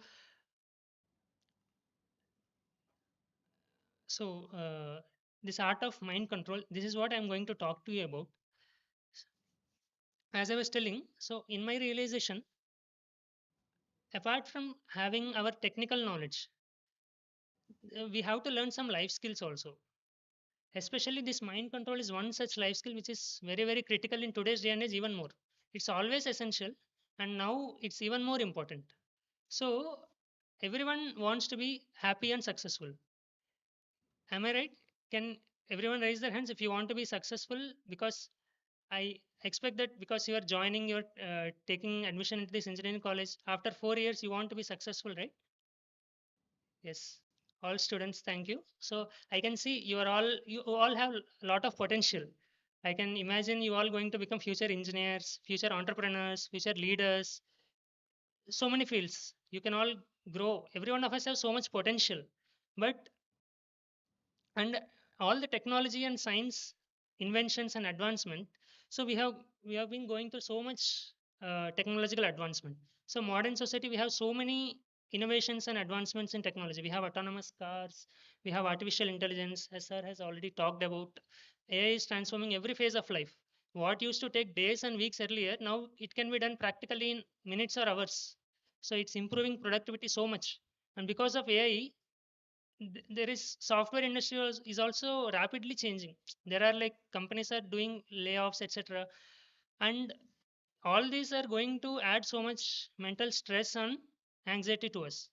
So, and robotic technology and space exploration. So in every field, in medical sciences, so in so many fields, science and technology has gone so much advanced. But now there is one question. So as I was telling, that science and technology, it's supposed to make us more happy and more successful. In some aspects, yeah, definitely science and technology has helped us. It has given us so much comforts and so much happiness. But is there any dark side to it? Are we really more happy than few generations ago? Or are there more challenges and problems which we have to deal today? So let's explore that. I want to show you some statistics which we all maybe seeing in our newspapers or TV, etc. But I just want to show some quick statistics which show that how lack of mind control essentially can lead to so many disasters in our own personal life, in our family life, in our country, at every level. So I'll just go walk you through some quick statistics which talk about that. So average number of suicides in India every year. You will be shocked to see this. So every year on average 1,68,000 suicides happen. That roughly translates to one suicide per every 3 minutes. That means in this last 2 hours, 60 people would have committed suicides. That is happening somewhere or other in India. And it's not just in India, even in US. I mean, in more advanced technology countries, it's happening even more. So some of the statistics may not be to India, but we can understand that the direction in which the society is heading overall, it is the same which India is also heading into. Number of divorces per 100 marriages. In US, it's around 55. In Canada, 45. Denmark, 40. So per 100, it's like almost 50% of marriages are ending up in divorce. Why do divorces happen? Because of lack of mind control. Because people are unable to have cooperation with each other. There is lack of selflessness, empathy, and unreasonable expectations. These are all arising from an uncontrolled mind. Problems in schools. In 1950s, the problems in schools are sticking chewing gums, talking during classes, bunking classes. These were problems.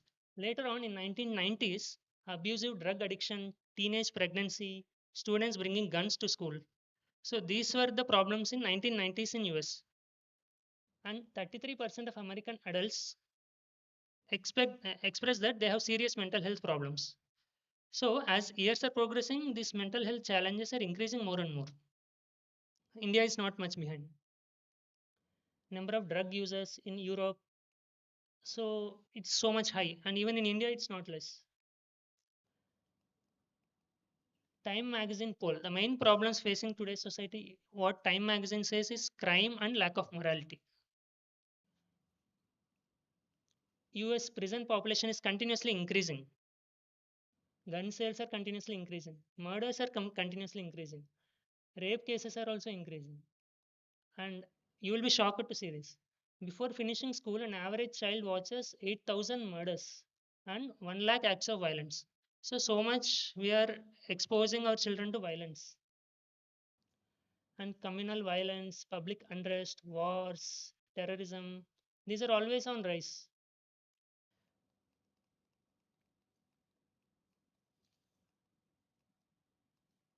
So are we really advancing in the right direction? This is a $1 billion question we should all think about.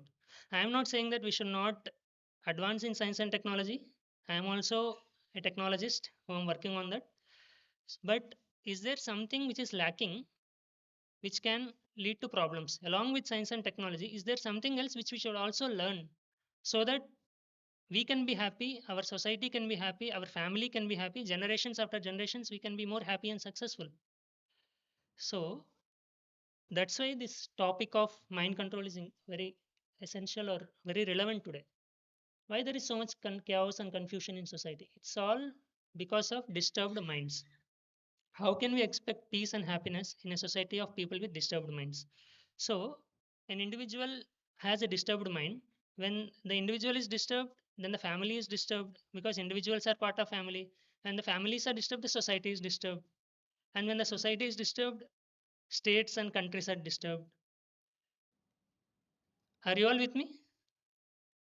So,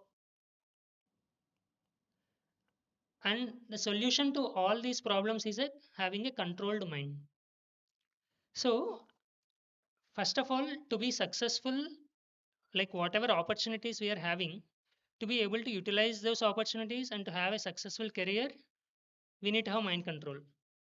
And after you get success, or even to further improve in your success, like there are levels of success, we can always get more and more success.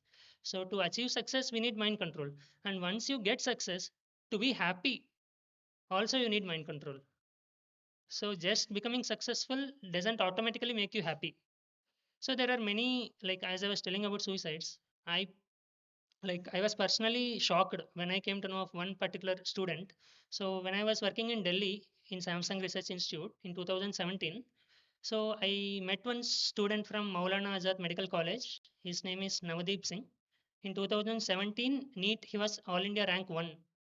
So I went and interacted with him. So I am also a volunteer and active member of a trust called Arjuna Group Trust. As part of that, I interacted with students across various cities in Andhra, Telangana, like Hyderabad, Vizag, Vijayawada, Tirupati, and even in Kota. So, and even in Delhi, when I was there, I was interacting with students. So, as part of that, I met with him. So, he was a very bright and brilliant student. And what happened? 2 years ago, in September 2024, he committed suicide. I was shocked when I heard that news. He was NEET AR1 and he was pursuing his MBBS in radiology. That means just having success is not sufficient. You need to have control of mind to be happy and peaceful in your life.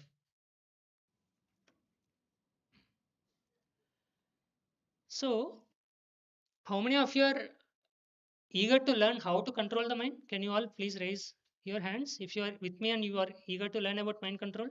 Do you all feel that it is essential for me to be successful and happy in my life? Yes, thank you. So, as you all heard, it's up to us how we utilize the opportunities. And before we understand what is the mind, let us ask a more fundamental question: who am I? So, because to understand the mind, first you should know who you are, whether you are the mind or you are something separate from the mind, whether you can control the mind or whether you are supposed to be going drifting away with the mind. So, to understand that, first let us spend some time to understand who are we. So, and one more thing, this mind control, this whole subject is a different arena of life itself. So, there is no pill which you can take and which will immediately help you to control your mind. There is no such pill to control our thoughts. There may be pills to induce you to get sleep, but there is no pill to help you control your mind. And there is no gadget which you can wear and immediately you can control your mind. So, this is a separate arena of life in itself. It's a life skill which every one of us have to learn and we can learn it. We can cultivate it. And there are authentic sources which talk very deeply about it. So, especially this particular aspect of mind control in our India, in our Bharat, in our great country. So, there are so many great yogis who used to meditate for like many days, months together. So, they should have such high mind control. Then only they will be able to do that, right? And we can learn a lot from our Vedic scriptures and from our sages about this mind control. So, I took some lessons from that which will help you, which will help us understand about it. Even I was surprised, like I was also a like IIT student. Initially I also didn't have so much faith in this Bhagavad Gita scriptures, etc. I was surprised when I explored how much depth of wisdom is there in these scriptures like Bhagavad Gita. They talk such great depth, you will be shocked. And later on I also was even more surprised to see that like great scientists like Einstein, even they appreciate Bhagavad Gita a lot. They were also reading Bhagavad Gita. And Mahatma Gandhi, he used to tell that whenever I have any doubts, any confusion, I always read Bhagavad Gita. I always refer to Bhagavad Gita. So, we, some lessons I want to take from there, which will help us understand how to exactly control the mind. So, there is this one experiment which was done by a professor, Dr. Monson. So, this is a rather funny illustration about understanding who we are. So once he did an experiment like to evaluate the chemical composition of a human body. So in a 60-pound person, he evaluated that there are around 5 pounds of calcium, 1.5 pounds of false phosphate, 9 ounces of potassium, and 6 ounces of sulfur, sodium, and 1 ounce of magnesium, and little bit iron, copper, etc. So when he calculated the value of all these chemicals at that time, it was around 110 rupees.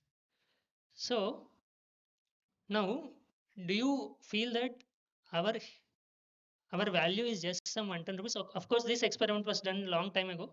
Now with all the inflation, etc., maybe it will be some 5,000 or 50,000 rupees. But still, do you feel that your our value of our existence is just some 50,000 rupees? No, right? Suppose your friend is driving a car and he met with an accident. He is driving a luxury car and that car is worth some 50 lakhs. So, when he meets with an accident, will you first take the car to the garage to repair the car, or will you first take your friend to admit into hospital? What will you do? You will take your friend, right? Because, but the car is worth 50 lakhs, but your friend is only some 50,000. Why? Because we realize that there is something inherently more valuable in every human, in every living entity for that matter. So, that entity, in our scriptures, we call it as Atma, and science call it as spirit soul. And even like in our general observation, also, we can say like there are two things uh, like Jada and Chetan. So, Jada is a dead entities, and Chetana means living entities. Suppose you are sitting on a chair. You are sitting on a chair, the chair will not shout at you, "Arey, why are you sitting on me?" But if you sit on a living person, he will immediately shout at you, or he will he will like, "Why are you sitting on me?" He will immediately protest, right? But the living, but the dead entities, they cannot protest. They just adjust. So, is this the essential stuff for our entity? No, right? And our scriptures, they talk about this spirit, soul, and atma in great details. So, one verse from Bhagavad Gita which talks about the science of soul. So, dehinosmin yata dehe kaumaram yavvanam jara tata dehantara prapti dhiras tatra na muhyati. Bhagavad Gita 2.13, it says that as the embodied soul continuously passes from boyhood to youthhood to adult, similarly, soul passes into another body at the time of death, and a sober person is not bewildered by such a change. So, just like today I am wearing this shirt, tomorrow I may wear a different shirt, but I am the same person, right? Similarly, soul, the atma which is in the body, we are the same atma. In my childhood I had a different body, now I have a different body. When I become old, I have a different body. So I am the same atma, but I am going through different bodies in this life. Similarly, at the time of death, we leave this current body and we go into the next body. So this is not just from scriptures, even science proves so much. Like there is a great deal of study done on reincarnation, near death experiences, out of body experiences, and a lot of things are done, which all prove this existence of soul. And why I am talking about it? Because we have to understand we are not the body and we are not the mind also. So, uh, as I was telling, like what we see, this is our gross body, and there is a subtle body also which is covering us. So that is not visible. That subtle body is made up of mind and intelligence. So, and beyond that there is soul. So just like we use computers, right?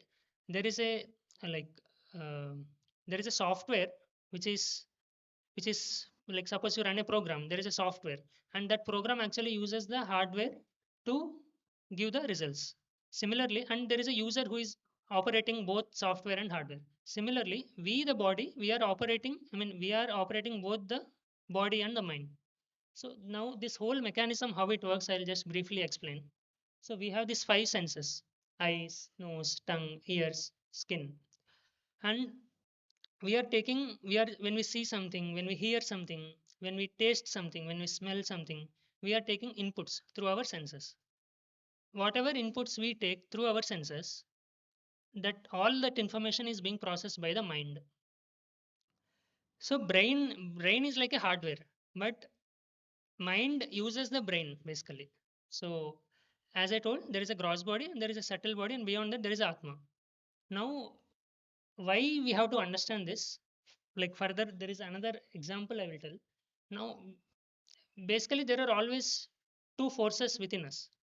Like suppose uh, Suppose you see some like something which you like, like suppose there is an exam tomorrow.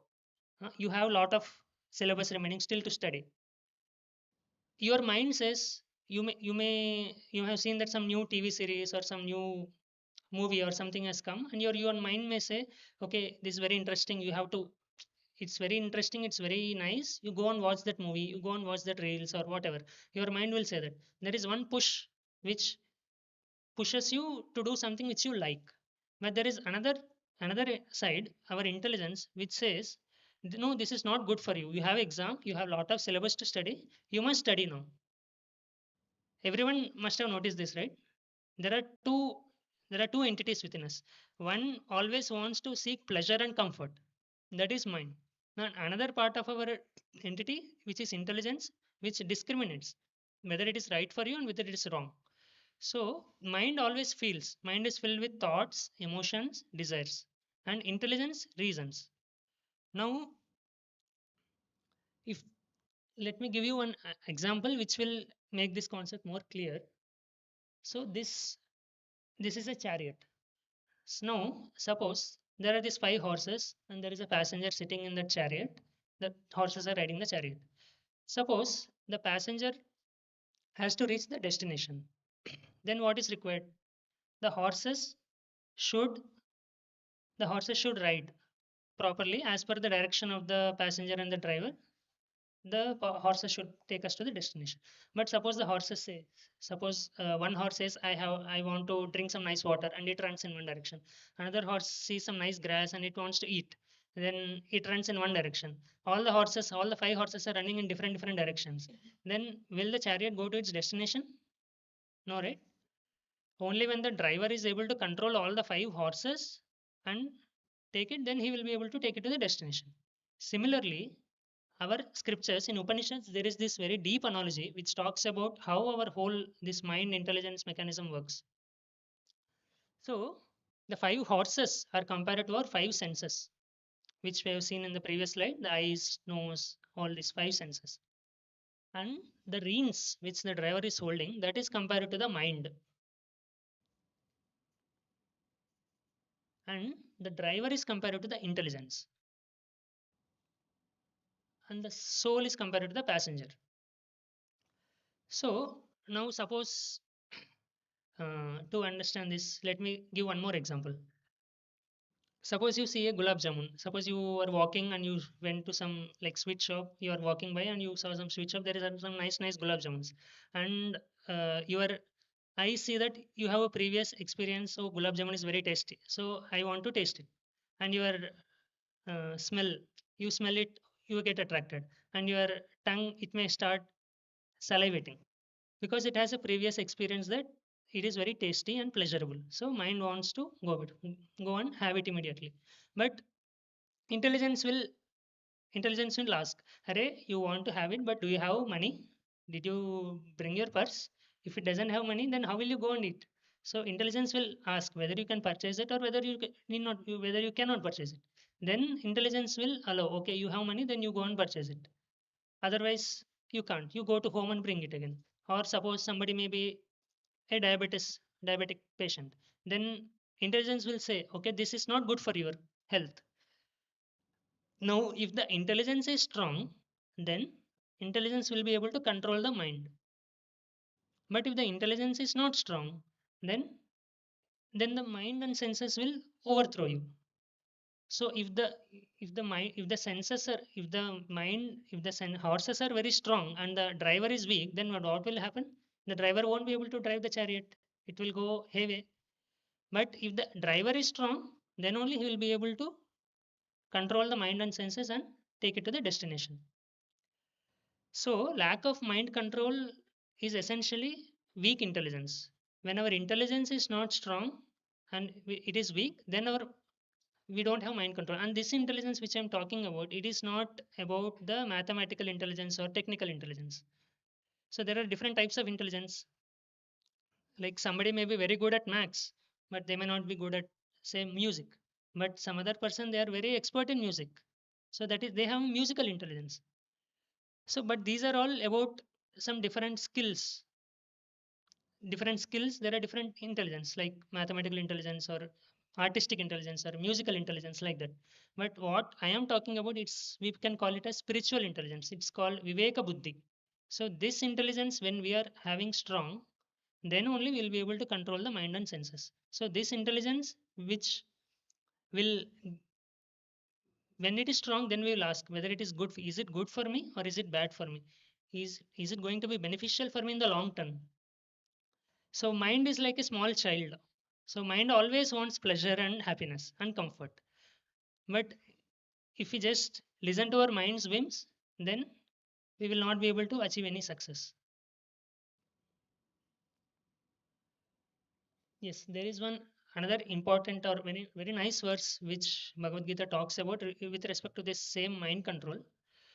बन्धुरात्मात्मनस्तस्य येनात्मैवात्मना जितः अनात्मानस्तु शत्रुत्वे वर्तेतात्म एव शत्रुवत्. So, for him who has conquered the mind is the best of friends. But for one who has failed to do so, his mind will remain the greatest of enemy. So, as I was telling, mind is a powerful tool which God has given us. If you can use it properly, you can become greatly successful and happy. But if we are unable to control the mind, then it can cause into great problems. So, mind, the reason what I was telling, like we are different from the mind. So mind is always keeps giving us thoughts. Now uh, there are different thoughts which the mind gives us. There are positive thoughts and there are negative thoughts. There are useful thoughts and there are wasteful thoughts. So mind continuously keeps giving us various thoughts. Suppose suppose you get less marks in an exam, mind will immediately give you a thought, okay, you are useless, you can't do much, you are worthless. Like that mind starts giving you thoughts. But if you understand that you are not the mind, you are separate from the mind, then you can question. You have the ability to choose to entertain that thought or reject that thought. That that free will we have, that free will we have to exercise. When we are able to exercise that free will, then we will be able to control the mind. So same thing, this is another example. Just like we all have seen knives, right? A knife, is it a good or bad? Is it good or is it bad? It depends on who uses it, right? So if it is in the hand of a surgeon, it can save a person's life. But if it is in the hand of a miscreant, then he can kill another person and take his life. So similarly, we all have to elevate ourselves with our mind and not degrade ourselves with our mind. So uncontrolled mind, what it can do for you? So it can lead to all these problems. So it can lead to lack of confidence, loss of trust, madness, dangerous diseases, weakened determination, depression, stress, all these things. So you can see, like, for example, like if you are if you are working, I mean, you are not working. Like suppose there is somebody working in a software company, and his boss speaks to him harshly one day, and if he is not able to control his mind and he speaks back harshly, rudely, then he can get fired. So, and similarly, as I was telling, like you may not realize, but like suppose you get less marks, as I was telling, sometimes everyone gets less marks, but uh, in some days, like say in 2 3 days, maybe everyone feels bad. Like we all feel bad if we get less marks or if we are not getting marks as per our expectation. And after 2 3 days, generally people they come back. I mean, okay, it happened, I have to learn some lessons and I have to move on. But those who are into depression, they keep thinking about that same thing again and again for weeks and weeks and weeks and months together. So they are not able to control their negative thoughts, that okay, I am capable, I can do something. The mind gives, okay, you are worthless, you are a failure, you are good for nothing. The mind keeps giving that thoughts, but if you are unable to control that thought, then we'll live in that depression for a long time and waste our so much of valuable human time. And mental health, I mean, if our mind is not controlled, it can even lead to so many diseases also. There are like whole there is so many diseases called psychosomatic diseases because of mental lack of good mind control or mental health and stability. It can lead to so many different diseases in our, like, for us.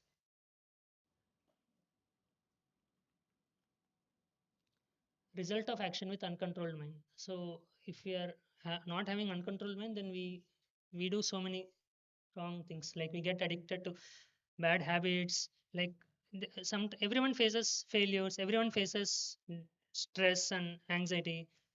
And if you are not learning how to cope up with that stress, it's very easy to get, I mean, it's very easy to pick up some bad habits, like whatever, drugs or smoking or whatever. It may feel like it's an instant relief, it's giving me instant pleasure and it's instant happiness, but that's not going to solve the problem.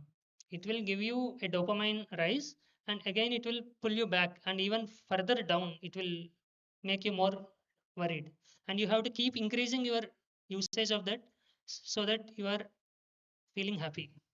That's not going to solve.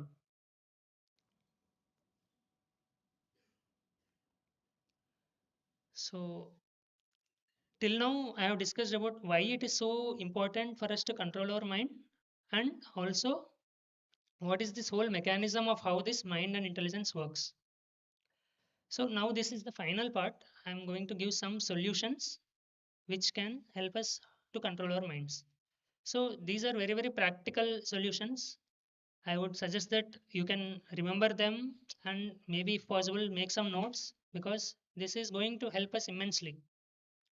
So as I was telling, like it's along with learning our science and technology, we also should invest our time, energy in learning these life skills which are essential for us. Only when we learn these life skills, then we can have a happy and satisfied life. So the first step, do not allow the senses to wander astray in any direction they want. Withdraw them from wrong engagements. So first of all, the mind is getting all the inputs from the senses. So there is a GIGO principle, GIGO. So good in, good out. Garbage in, garbage out. If you give good inputs to your mind, then it will also give you good thoughts, good ideas. If you give garbage inputs to your mind, it will give you garbage thoughts, garbage ideas. So it's up to us what we feed our mind with. So our mind is already filled with so much of negative thoughts, like wrong desires, so wrong thoughts. It's already filled with so much. Like for example, how this principle works. In COVID time, we used to see news like every day so many thousands of people are getting killed, I mean getting died, and so much negative news was prevailing everywhere. And when people are hearing that news, that is only increasing their stress and anxiety more and more. Even if they don't have any problem, they will imagine, and there is unnecessary worry and tension which is increasing. So if we take negative inputs, then our negativity increases. And especially you have to be mindful and careful about your usage of mobile, like what kind of apps you are using, what kind of websites you are watching, what kind of videos you are watching. So especially this, and what kind of advertisements, like this whole, like the today's economy is very interesting. Like people, they spend like so much in the advertising industry or software industry. They are exactly researching and they are trying to tap our attention and trap our mind. So like it's very easy to just pick a mobile and keep scrolling and watching keep watching reels or keep watching some shorts or videos. It's very easy and pleasurable to our mind, but it doesn't give us any good value. Like there is some research which says that 90% of what reels or what shorts you see, after a few days or weeks you forget everything, nothing registers in your mind. You may see that I'm learning something good, but technology is, if you are unable to use it carefully, then it can cause great disaster. Especially these smartphones, we have to be very careful. I mean, we have to use it as per our need, not that we are getting slaves of it and we are being dragged by it.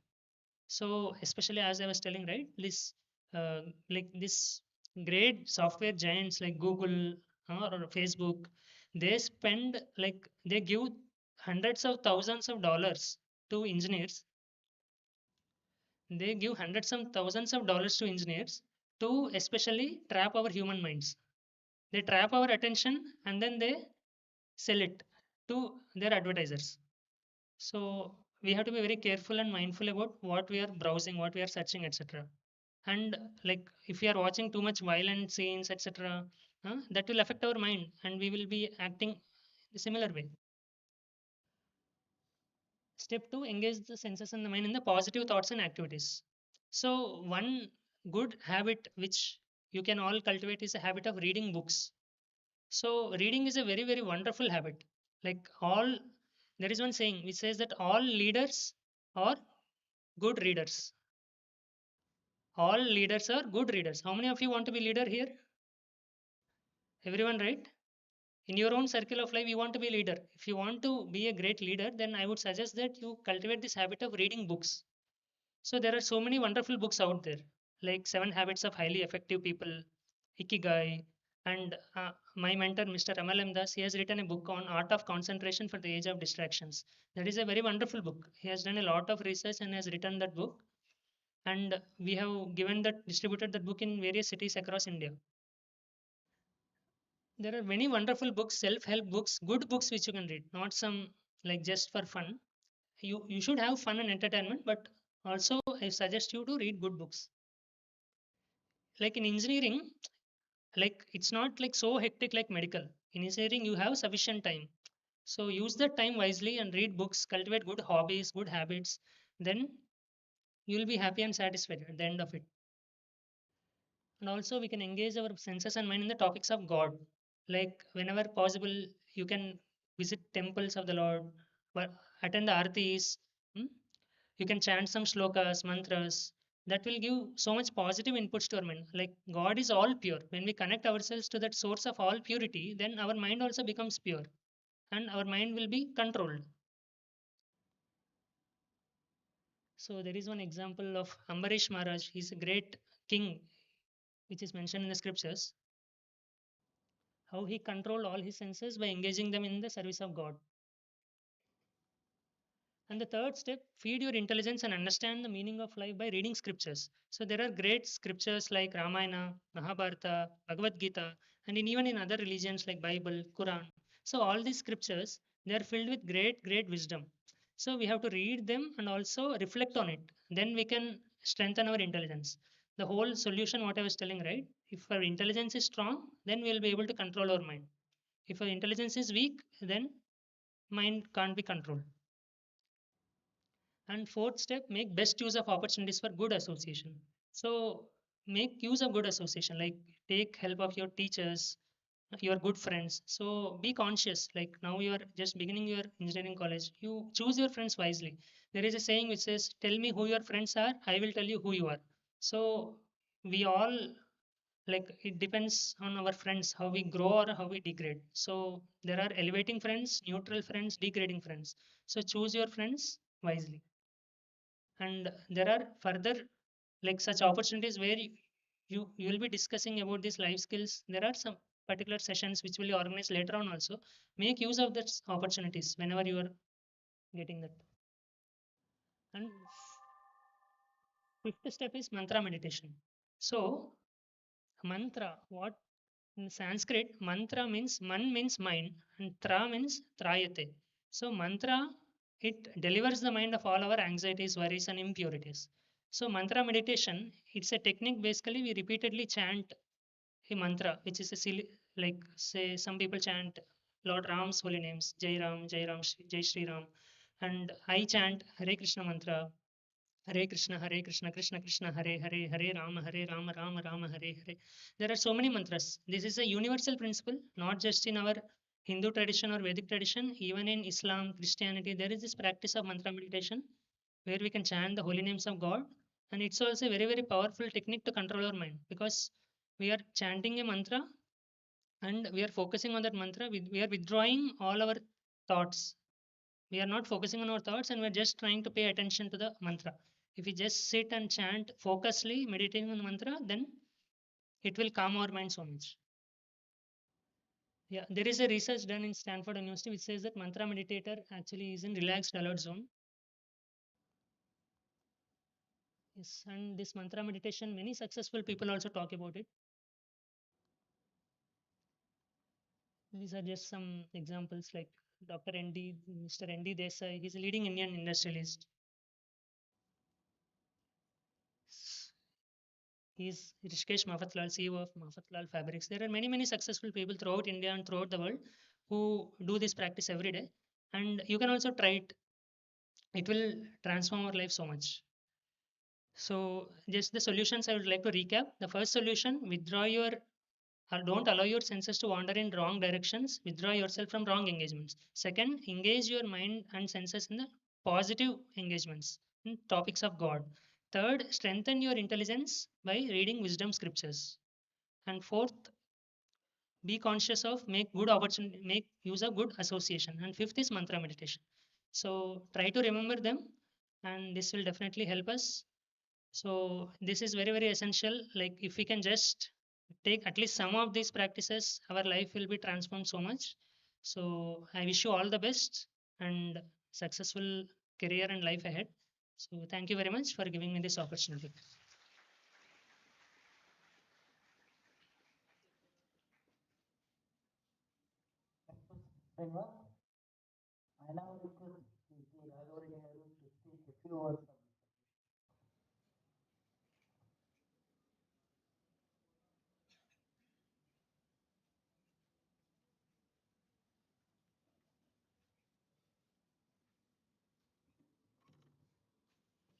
సభాయ నమ. మీలో చైతన్య నారాయణ చదివి ఎంతమంది ఉన్నారు నేను? Very thank you 80%. Very good, very good. ఈ చైతన్య నారాయణలో బాగా మిమ్మల్ని తోమి చంపేసి ఉంటారు. అక్కడి నుంచి వచ్చిన తర్వాత నేను చూస్తాను స్టూడెంట్స్ని, అమ్మయ్య సెంట్రల్ జైలు నుంచి ఇప్పుడే బయటకు వచ్చినాం అనే ఫీలింగ్లో ఉంటారు. అయితే ఇంజనీరింగ్కి వచ్చిన తర్వాత రిలాక్స్ అవ్వద్దండి. అంటే అంత స్ట్రెస్ తీసుకోవాల్సిన పని లేదు. But at the same time relax అవుతే మాత్రం వెనకబడిపోతాం, అది పడకూడదు. నేను హైదరాబాద్ నారాయణమ్మ కాలేజ్ చూస్తాను.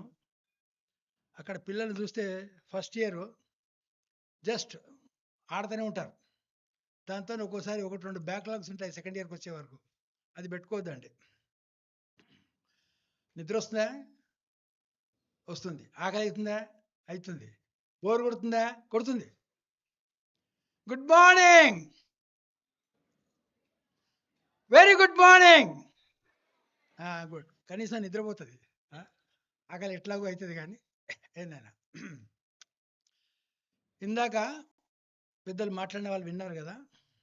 ఈ ముఖ్య అతిథి గారు లింగారెడ్డి గారు మాట్లాడింది మీకు ఎంతమందికి అర్థమైంది? చీఫ్ గెస్ట్ గారు మాట్లాడిన దాంట్లో మీకు ఎంతమందికి అర్థమైంది? లేదు, సెకండ్ ఇప్పుడు మాట్లాడింది కాదు, ఫస్ట్ మాట్లాడిన వాళ్ళు ఏం చేయతలేవారు? నేను ఎత్తమన్నది ఎత్తకూడదు, మీకు అసలు బుర్రకి ఎక్కిందా లేదా అని అడుగుతున్నా. మీరు ఎప్పుడు కూడా ఒక తప్పు చేస్తున్నారు. ఒక ఫంక్షన్కి ఎక్కడైనా వస్తే ఫస్ట్ అక్కడ ఇంపార్టెంట్ చీఫ్ గెస్ట్ ఏం మాట్లాడతాడో వినాలి.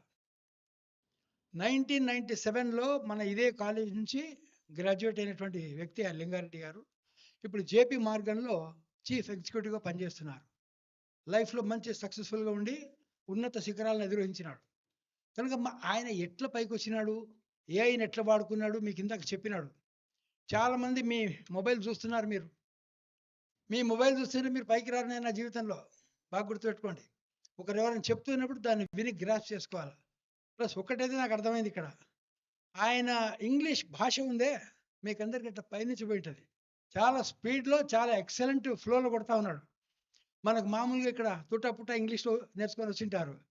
దెబ్బ ఇంగ్లీష్ చూసే వరకు నాకు అర్థమైంది ఏమ్మా. అందుకని చాలామంది ఈ పక్క చూస్తూ ఉన్నారు. తర్వాత రెండు ఆయన మోటివేషనల్ స్పీచ్ చెప్పేటప్పుడైతే ఇక దాదాపు మీకు ఇప్పుడు బాగానే ఉంటుంది, కానీ జీవితంలో ఇది మిస్ అవుతారు చూడండి. రేపు 3 ఇయర్స్ అయిన తర్వాత 4th ఇయర్లోకి మీరు వచ్చినప్పుడు క్యాంపస్లోకి కంపెనీస్ వస్తాయి ప్లేస్మెంట్కు.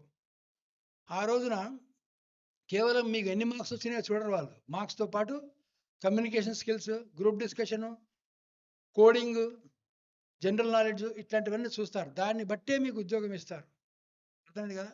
మీకు క్లాస్లో మార్క్స్ ఎక్కువైనంత మాత్రాన మీకు జాబ్ లేదో వస్తుంది అని గ్యారంటీ లేదు. రాకపోవచ్చు, వచ్చిన స్మాల్ ప్యాకేజ్ రావచ్చు. మా దగ్గర ఎగ్జాంపుల్ నారాయణమ్మలో చూస్తే అమ్మాయిల కాలేజీలో ఈ అమ్మాయికి బాగా మార్కులు వస్తున్న అమ్మాయికి జాబ్కి వచ్చే వరకు 12 లక్షల ప్యాకేజు. ఈ అమ్మాయికి ఒక మోస్తరి మార్క్స్ వచ్చిన అమ్మాయికి 50 లక్షల ప్యాకేజ్ వచ్చింది. ఏమిరా అంటే మిగతా వాటిల్లో ఆమె చాలా యాక్టివ్ ఉంది అమ్మాయి. కనుక మీరు కూడా అది ఫాలో కండి. ఏమ్మా, ఎంతసేపు మన మొబైల్ మనం చూసుకొని కూర్చున్నామంటే ఎంటర్టైన్మెంట్ తప్ప అచీవ్మెంట్ ఏమి ఉండదు. రైట్. మీకు ఒక్కటి చెప్పాలి, ఈ కాలేజ్ పుల్లారెడ్డి గారి కాలేజ్ కదా. పుల్లారెడ్డి గారు ఏం చదివారో తెలుసునా ఎవరికైనా? ఆయన చదువుకున్నది 6th క్లాస్. మా ఫాదరు ఆయన చదువుకున్నది కేవలం 6th క్లాస్. ఇప్పుడు చూస్తున్నాం మీరు స్కూళ్ళు కాలేజీలన్నీ ఆయన స్టార్ట్ చేసినట్టే. మేము ఊకే ఆయన పోయిన తర్వాత చూస్తున్నాం అంతే. మా అందరికంటే కూడా విజన్లో కానీ, తెలివిలో కానీ, కామన్ సెన్స్ కానీ, ప్రెసెన్స్ ఆఫ్ మైండ్ కానీ చాలా అడ్వాన్స్ ఉన్నాయి ఆయన. చిన్నప్పుడు చదువుకోలేకపోయిన పరిస్థితి అంతే. సో బాగా కష్టపడి ఇంకో 2 ఉన్నాయి ఇక్కడ. కష్టపడి చదువుతారా, ఇష్టపడి చదువుతారా? మా అమ్మాయిలు కష్టపడతారా, ఇష్టపడతారా? కష్టపడితే మార్క్స్ మాత్రం వస్తాయి, ఇష్టపడితే సబ్జెక్ట్ మొత్తం వస్తుంది. జేడి లక్ష్మీనారాయణ ఒక ఆయన, ఆయన పేరు విన్నారా? ఎన్ఫోర్స్మెంట్ డైరెక్టర్, వాలంటరీ రిటైర్మెంట్ తీసుకొని ఇప్పుడు ఆయన మోటివేషనల్ స్పీచెస్ ఇస్తూ ఉంటాడు. ఆయన ఒకసారి చీఫ్ గెస్ట్గా పిలిచిన్నాం ఒక ఫంక్షన్కు. ఆయన ఒక మంచి మాట చెప్పాడు. ఆయన స్టూడెంట్గా ఉన్నప్పుడు ఎగ్జామ్లో 8 క్వశ్చన్స్ వచ్చి ఆన్సర్ అని 5 అన్నారు. ఆయనకున్న స్పీడ్కు మొత్తం 8కి 8 ఆన్సర్ రాశాడు. రాసి కింద సెలెక్ట్ అని 5. అర్థమైందా? స్టూడెంట్ అట్లా ఉండాలి ఎప్పుడు. చాయిస్ వస్తే 5లో అరే 4 ఆన్సర్ చేసినా నేను చేయగలనా లేదా ఇది కాదు. తరోగా ప్రిపేర్ అయి ఉండాలి. మొత్తం ఎటు నుంచి ఎటు తిప్పి చెప్పినా కానీ చెప్పగలగాలి. అటువంటి వాడు లైఫ్లో ఎక్కడ పోయినా సక్సెస్ అవుతాడు. అది గుర్తుపెట్టుకోవాలి. ఇంకా చెప్తే ఇంకా చెప్తే బోర్ కొడుతుంది. ఇంకా సాలిద్దాం. తర్వాత ఇప్పుడు మిమ్మల్ని కొంతమంది పేరెంట్స్ని, కొంతమంది స్టూడెంట్స్ని మీ స్పందన తెలియజేయమని పిలుస్తారు స్టేజ్ మీదకి. మహిళల్లోంచి ఒకరిద్దరు, పురుషుల్లోంచి ఒకరిద్దరు రాండి పేరెంట్స్. అట్నే స్టూడెంట్స్ కూడా జీవితంలో పైకి రావాలి అనుకునే ఉద్దేశమైన వాళ్ళు ఇద్దరిద్దరు రాండి, వచ్చి మాట్లాడండి. Right. Thank you. God bless you better.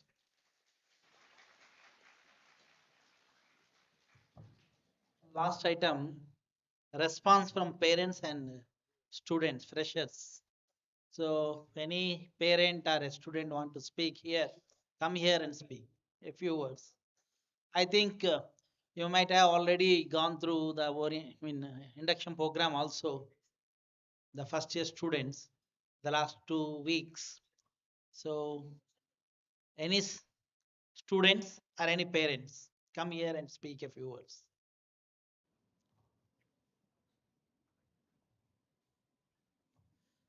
Ladies first.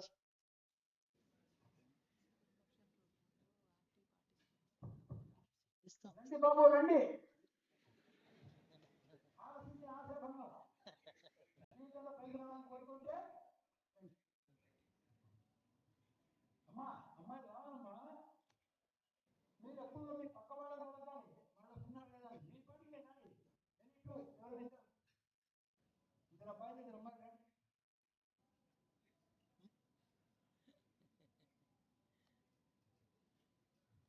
ఒక్కరికి కూడా ధైర్యం లేదే.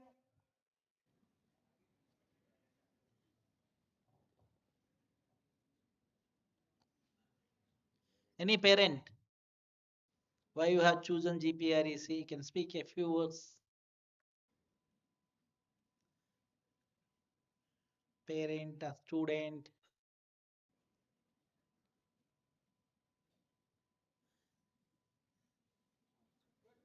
Yeah.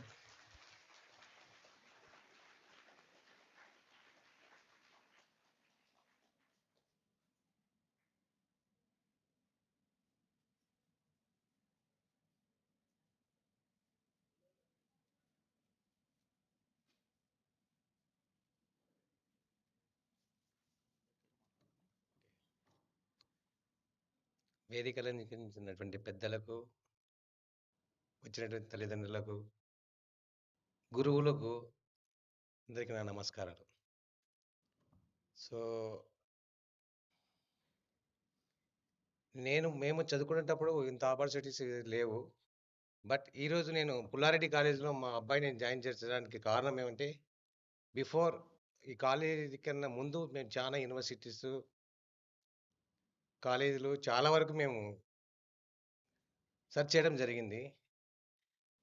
నాది కర్నూలు జిల్లా వేల్పనూరు అయినప్పటికిని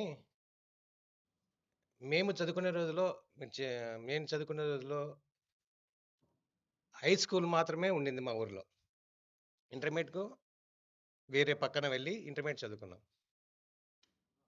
ఆ రోజుల్లో ఏంటంటే పరిస్థితి, చదువెందుకు దండగా వ్యవసాయం చేయాలని అనుకునేవాళ్ళం. ఇప్పుడు పరిస్థితి అలా లేదు.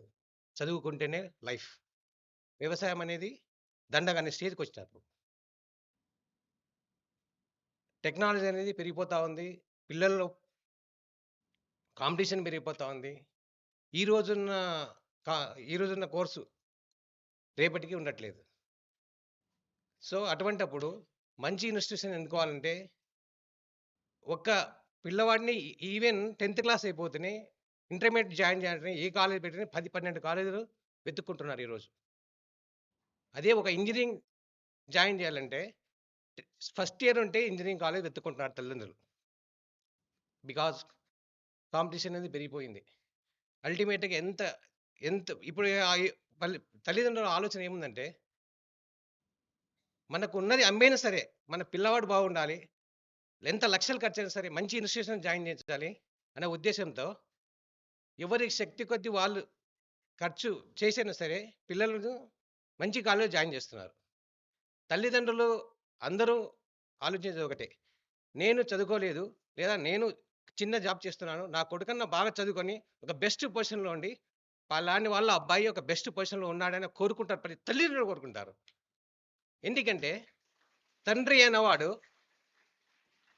అనేవాడు తన కన్నా ఇంకా బెటర్ పొజిషన్‌లో తన కొడుకు ఉండాలని కోరుకున్నవాడే తండ్రి. తను ఎంత కష్టపడినా సరే అల్టిమేట్‌గా తన కొడుకు బాగుపడుతున్నాడంటే హ్యాపీగా ఫీల్ అవుతాడు. మీరందరూ ఇక్కడికొచ్చారు. మీరందరూ ఎందుకొచ్చారు? ఒకటే ఒకటి వర్డ్ నాకు తెలిసింది. Why I am here, what I am doing. నేను ఇక్కడ ఎందుకుంటున్నాను? ఏం చేస్తున్నాను? నా తల్లిదండ్రులు ఇక్కడికి ఎందుకు పంపించారు? మీరందరూ ఇక్కడికొచ్చింది దేనికొచ్చారు? చదువుకోవడానికి వచ్చారా? కొద్దిగా మేబీ నాకు కొద్దిగా స్టేజ్ ఫియర్ వల్ల నేను మాట్లాడడం వల్ల కొద్దిగా డిఫరెంట్ రోజు. Don't feel it. స్లోగా కవర్ అయిపోతుంది. మీరు అందరూ ఇక్కడికి వచ్చి చదువుకోవడానికి వచ్చారు.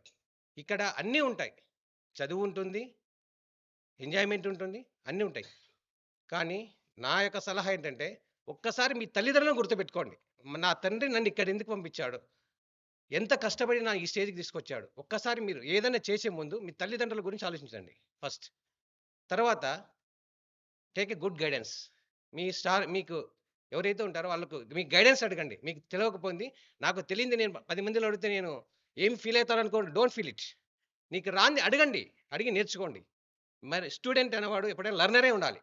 స్టూడెంటే కాదు, ఇప్పుడున్న పరిస్థితుల్లో జాబ్ చేసేవాడు కూడా ప్రతిరోజు నేర్చుకోవాలి. నేను కూడా జాబ్ చేస్తున్నా, ఒక ప్రైవేట్ జాబ్ చేస్తున్నా. బట్ ఎవ్రీడే నాకు లెర్న్. నేను ఫీల్డ్ వెళ్ళానంటే నాకు తెలియని నేను నేర్చుకుంటా. ఈవెన్ నాకు తెలియని ఫార్మర్ కూడా నేర్చుకుంటా. ఎందుకంటే నేను 10 మందికి చెప్పాలి కాబట్టి నాకు తెలిస్తే నేను 10 మందికి చెప్పగలుగుతా. నాకు తెలియని దాని గురించి నేను నోట్లో పెట్టుకుంటే, నేను లోపలే పెట్టుకుంటే నాకు తెలియదు. తెలియని దాని గురించి నేర్చుకోండి. మీ గురువులను అడగండి. డౌట్ వస్తే అడగండి. తర్వాతైనా సరే అడగండి. అన్నీ నేర్చుకోండి. అందరికి ఒకటే చెప్పేది, రాంగ్ సైడ్ వెళ్ళకుండా మంచి దారిలో వెళ్ళి అందరూ మంచి జాబ్ తెచ్చుకొని మీ తల్లిదండ్రులకు ఈ యూనివర్సిటీకి సారీ ఈ కాలేజీ కూడా మంచి పేరు. పుల్లారెడ్డి సార్ గురించి మీకు కొద్దిగా విన్నారు. ఆయన చదివింది 6 క్లాస్ అయినప్పటికీ ఆయన ఫ్యూచర్ ఈ రోజు పుల్లారెడ్డి కాలేజ్ మీరు అందరూ ఉన్నారంటే ఆయన యొక్క ఆలోచన విధానం ఏమంటే, నేను ఆయన ఆలోచన విధానం బట్టి ఇటువంటి ఇన్స్టిట్యూషన్స్ ఇంకా చాలా ఉన్నాయి. సో మీరు కూడా ఈ కాలేజీకి మంచి పేరు తేండి. మీ తల్లిదండ్రులకు మంచి పేరు తేండి. అదేవిధంగా మంచి అలవాటు, మంచి నడవడిక ఉండడం వల్ల మీ తల్లిదండ్రులకు, మీ ఊరికి, మీ రాష్ట్రానికి, మీ దేశానికి పేరు తేవాలి. అందరూ ప్రపంచంలో యూఎస్ ప్రతి ఒక్కరి గోల్ యూఎస్ పోవాలంటే. కానీ నేను అనుకుంటా 5 ఇయర్స్‌లో యూఎస్ వాళ్ళు ఇండియాకి రావాలి. ఆ విధంగా మనం ఉండాలంటే మనం పోటీ పడి చదివితే మనం పోటీ పడి చదివితే నేను కొన్ని చెప్తాను, కొన్ని నాకు తెలిసినవి చెప్తాను. యుఎస్లో సాఫ్ట్వేర్ అంటారు, కానీ సాఫ్ట్వేర్లో ఎవరు ఉంటున్నారు? సాఫ్ట్వేర్లో టాప్ పొజిషన్లో ఉన్న ఇండియన్స్. మన పెద్ద పెద్ద కంపెనీస్ ఉన్నాయి, ఆ కంపెనీస్లో ఉన్న వాళ్ళు కూడా ఇండియన్సే ఉంటున్నారు. అటువంటి కంపెనీస్ ఇండియాలో, ఇండియన్స్ వాళ్ళు వేరే కంపెనీకి వెళ్ళకుండా ఇండియాలోనే అటువంటి కంపెనీస్ వచ్చేస్తే మనం ప్రిపేర్ కావాలి. ఆల్రెడీ ఒక 5-6 ఇయర్స్ నుండి ఇండియా చాలా డెవలప్ అవుతా ఉంది. మనం ప్రొడక్షన్స్లో ఇప్పుడు డిఫెన్స్ సెక్షన్లో కానీ, డ్రోన్ టెక్నాలజీలో కానీ, మనం ఇప్పటి వరకు మన మన దేశానికి ఇన్ని సంవత్సరాలు అయినప్పటికీ కూడా మనకు ఫ్లైట్ టెక్నాలజీ లేదు, ఫ్లైట్ ఇంజిన్స్ తయారు చేసే టెక్నాలజీ లేదు. బట్ ఒక 20-15 ఇయర్స్ నుండి దాని మీద రీసెర్చ్ మనము విత్ ఇన్ స్పాన్ ఆఫ్ 4-5 ఇయర్స్లో విమానాలు కూడా ఇండియాలో తయారవుతాయి. ఆ స్టేజ్కి వస్తున్నాం. బికాజ్ ఆఫ్ మనము మన మన స్ట్రెంగ్త్ అనేది ఉంది, బట్ ఫోకస్ పెట్టడం లేదు.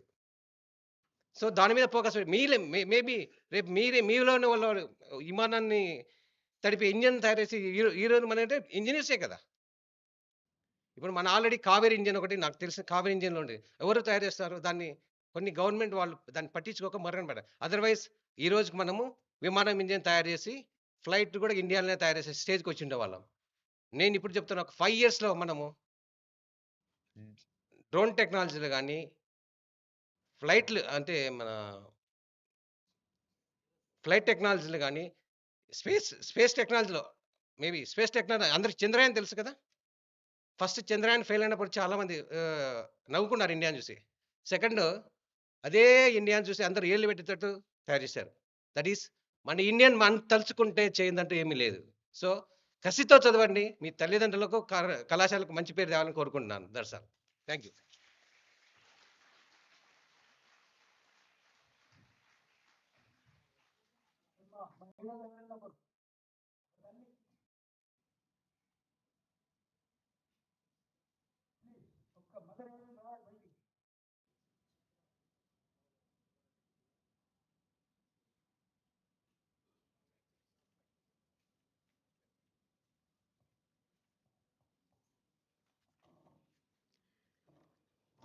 Good afternoon, one and all.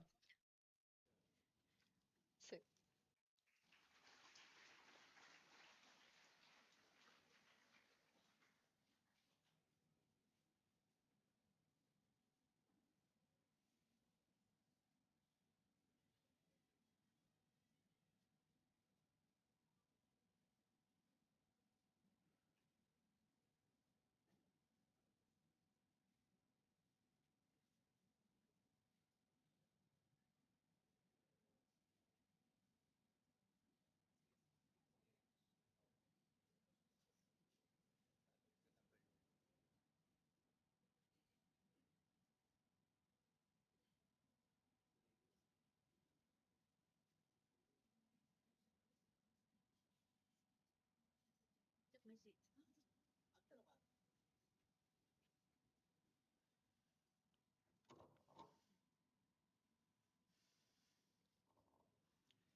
A very good afternoon to everyone.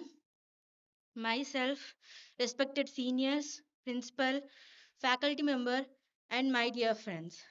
My name is Sheikh Faiza Parveen, and I am from Kannur. I have completed my schooling from DAV High School, which is located in Sunipenta, and my intermediate education from Hazira Junior College for Girls. And I am very happy to stand here today as a student of G. Pullareddy Engineering College.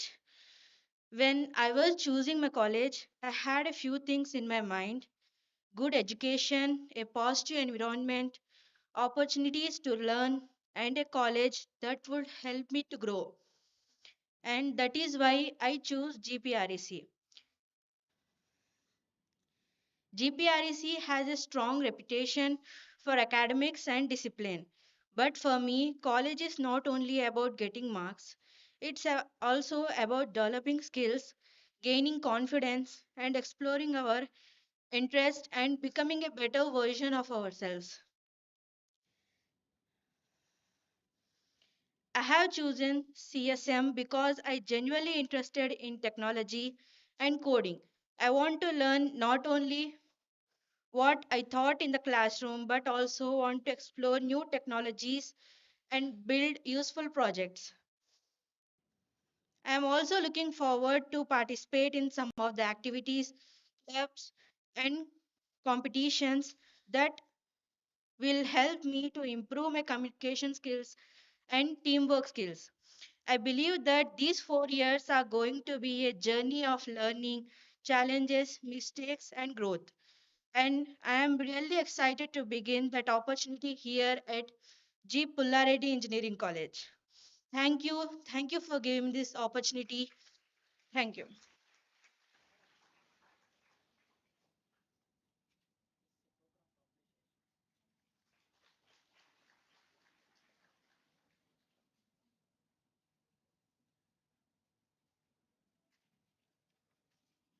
Good afternoon, one and all. As part of the induction program for first B.Tech, the following students actively participated and demonstrated exceptional engagement throughout the sessions. I kindly request our chief guest to present the token of appreciation for the students. Sai Tejashwini from CSM,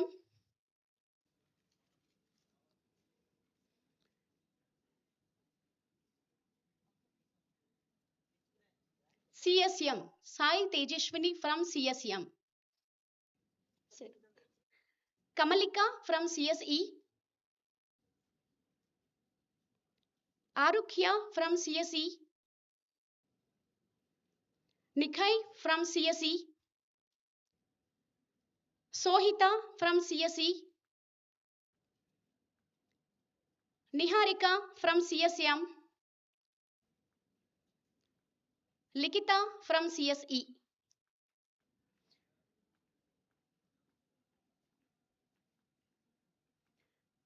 G. Bandhavi Latha from CSE, N. Indupriya from CSM. Give a big round of applause to the students.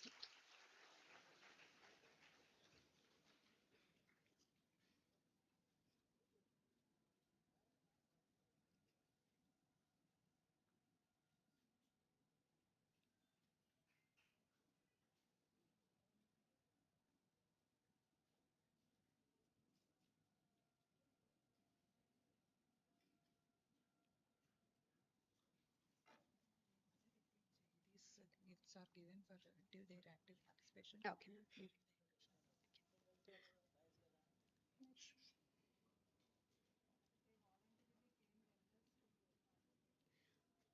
All these gifts are given in the part of induction program for the first B.Tech students. Thank you, sir. Their enthusiastic involvement, leadership, and proactive contribution significantly enriched the sessions and set a wonderful example for their peers. We commend their dedication and wish them continued success in their academic journey. Thank you. I now request Srimati B. Varalakshmi to propose vote of thanks.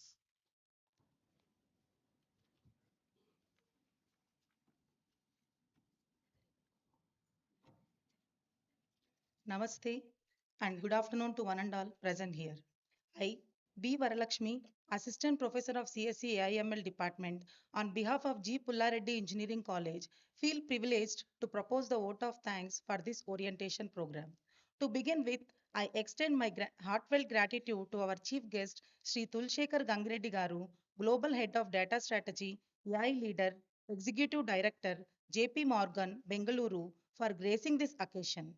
His insightful words will surely inspire our students to dream big, embrace the AI era, and strive for excellence. He encouraged our students to look beyond coding and aspire to become system builders.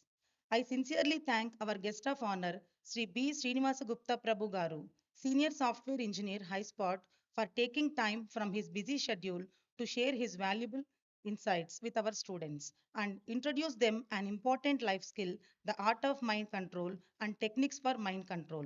We are grateful for your explanation of Bhagavad Gita slokas from Sankhya Yoga, the yoga of knowledge. I would also like to express my sincere gratitude Sri G. Raghavareddy Garu, Managing Trustee, G. Pullareddy Charities Trust, for his constant support and encouragement in organizing enriching programs for our students. I extend my sincere thanks to Sri G. Ekambar Reddy Garu, Trustee, G. Pullareddy Charities Trust, for gracing this occasion with his presence and his valuable support and encouragement. My sincere thanks to our chairman, Sri P. Subbareddy Garu, for gracing this occasion with his presence and extending heartfelt wishes to our freshers as they begin their engineering journey.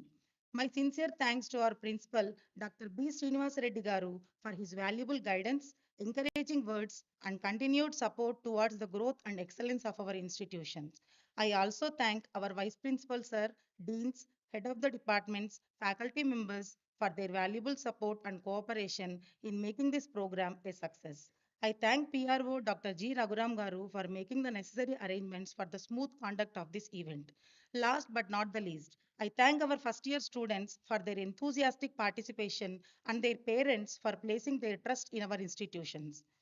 Dear students, as you begin this journey at G. Pullareddy Engineering College, I wish you a bright, successful, and fulfilling future filled with learning, innovation, opportunities, and achievements. Thank you all once again.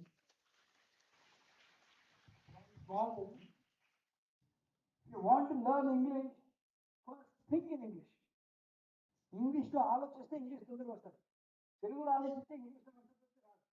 Want to learn English? Thinking in English. National anthem.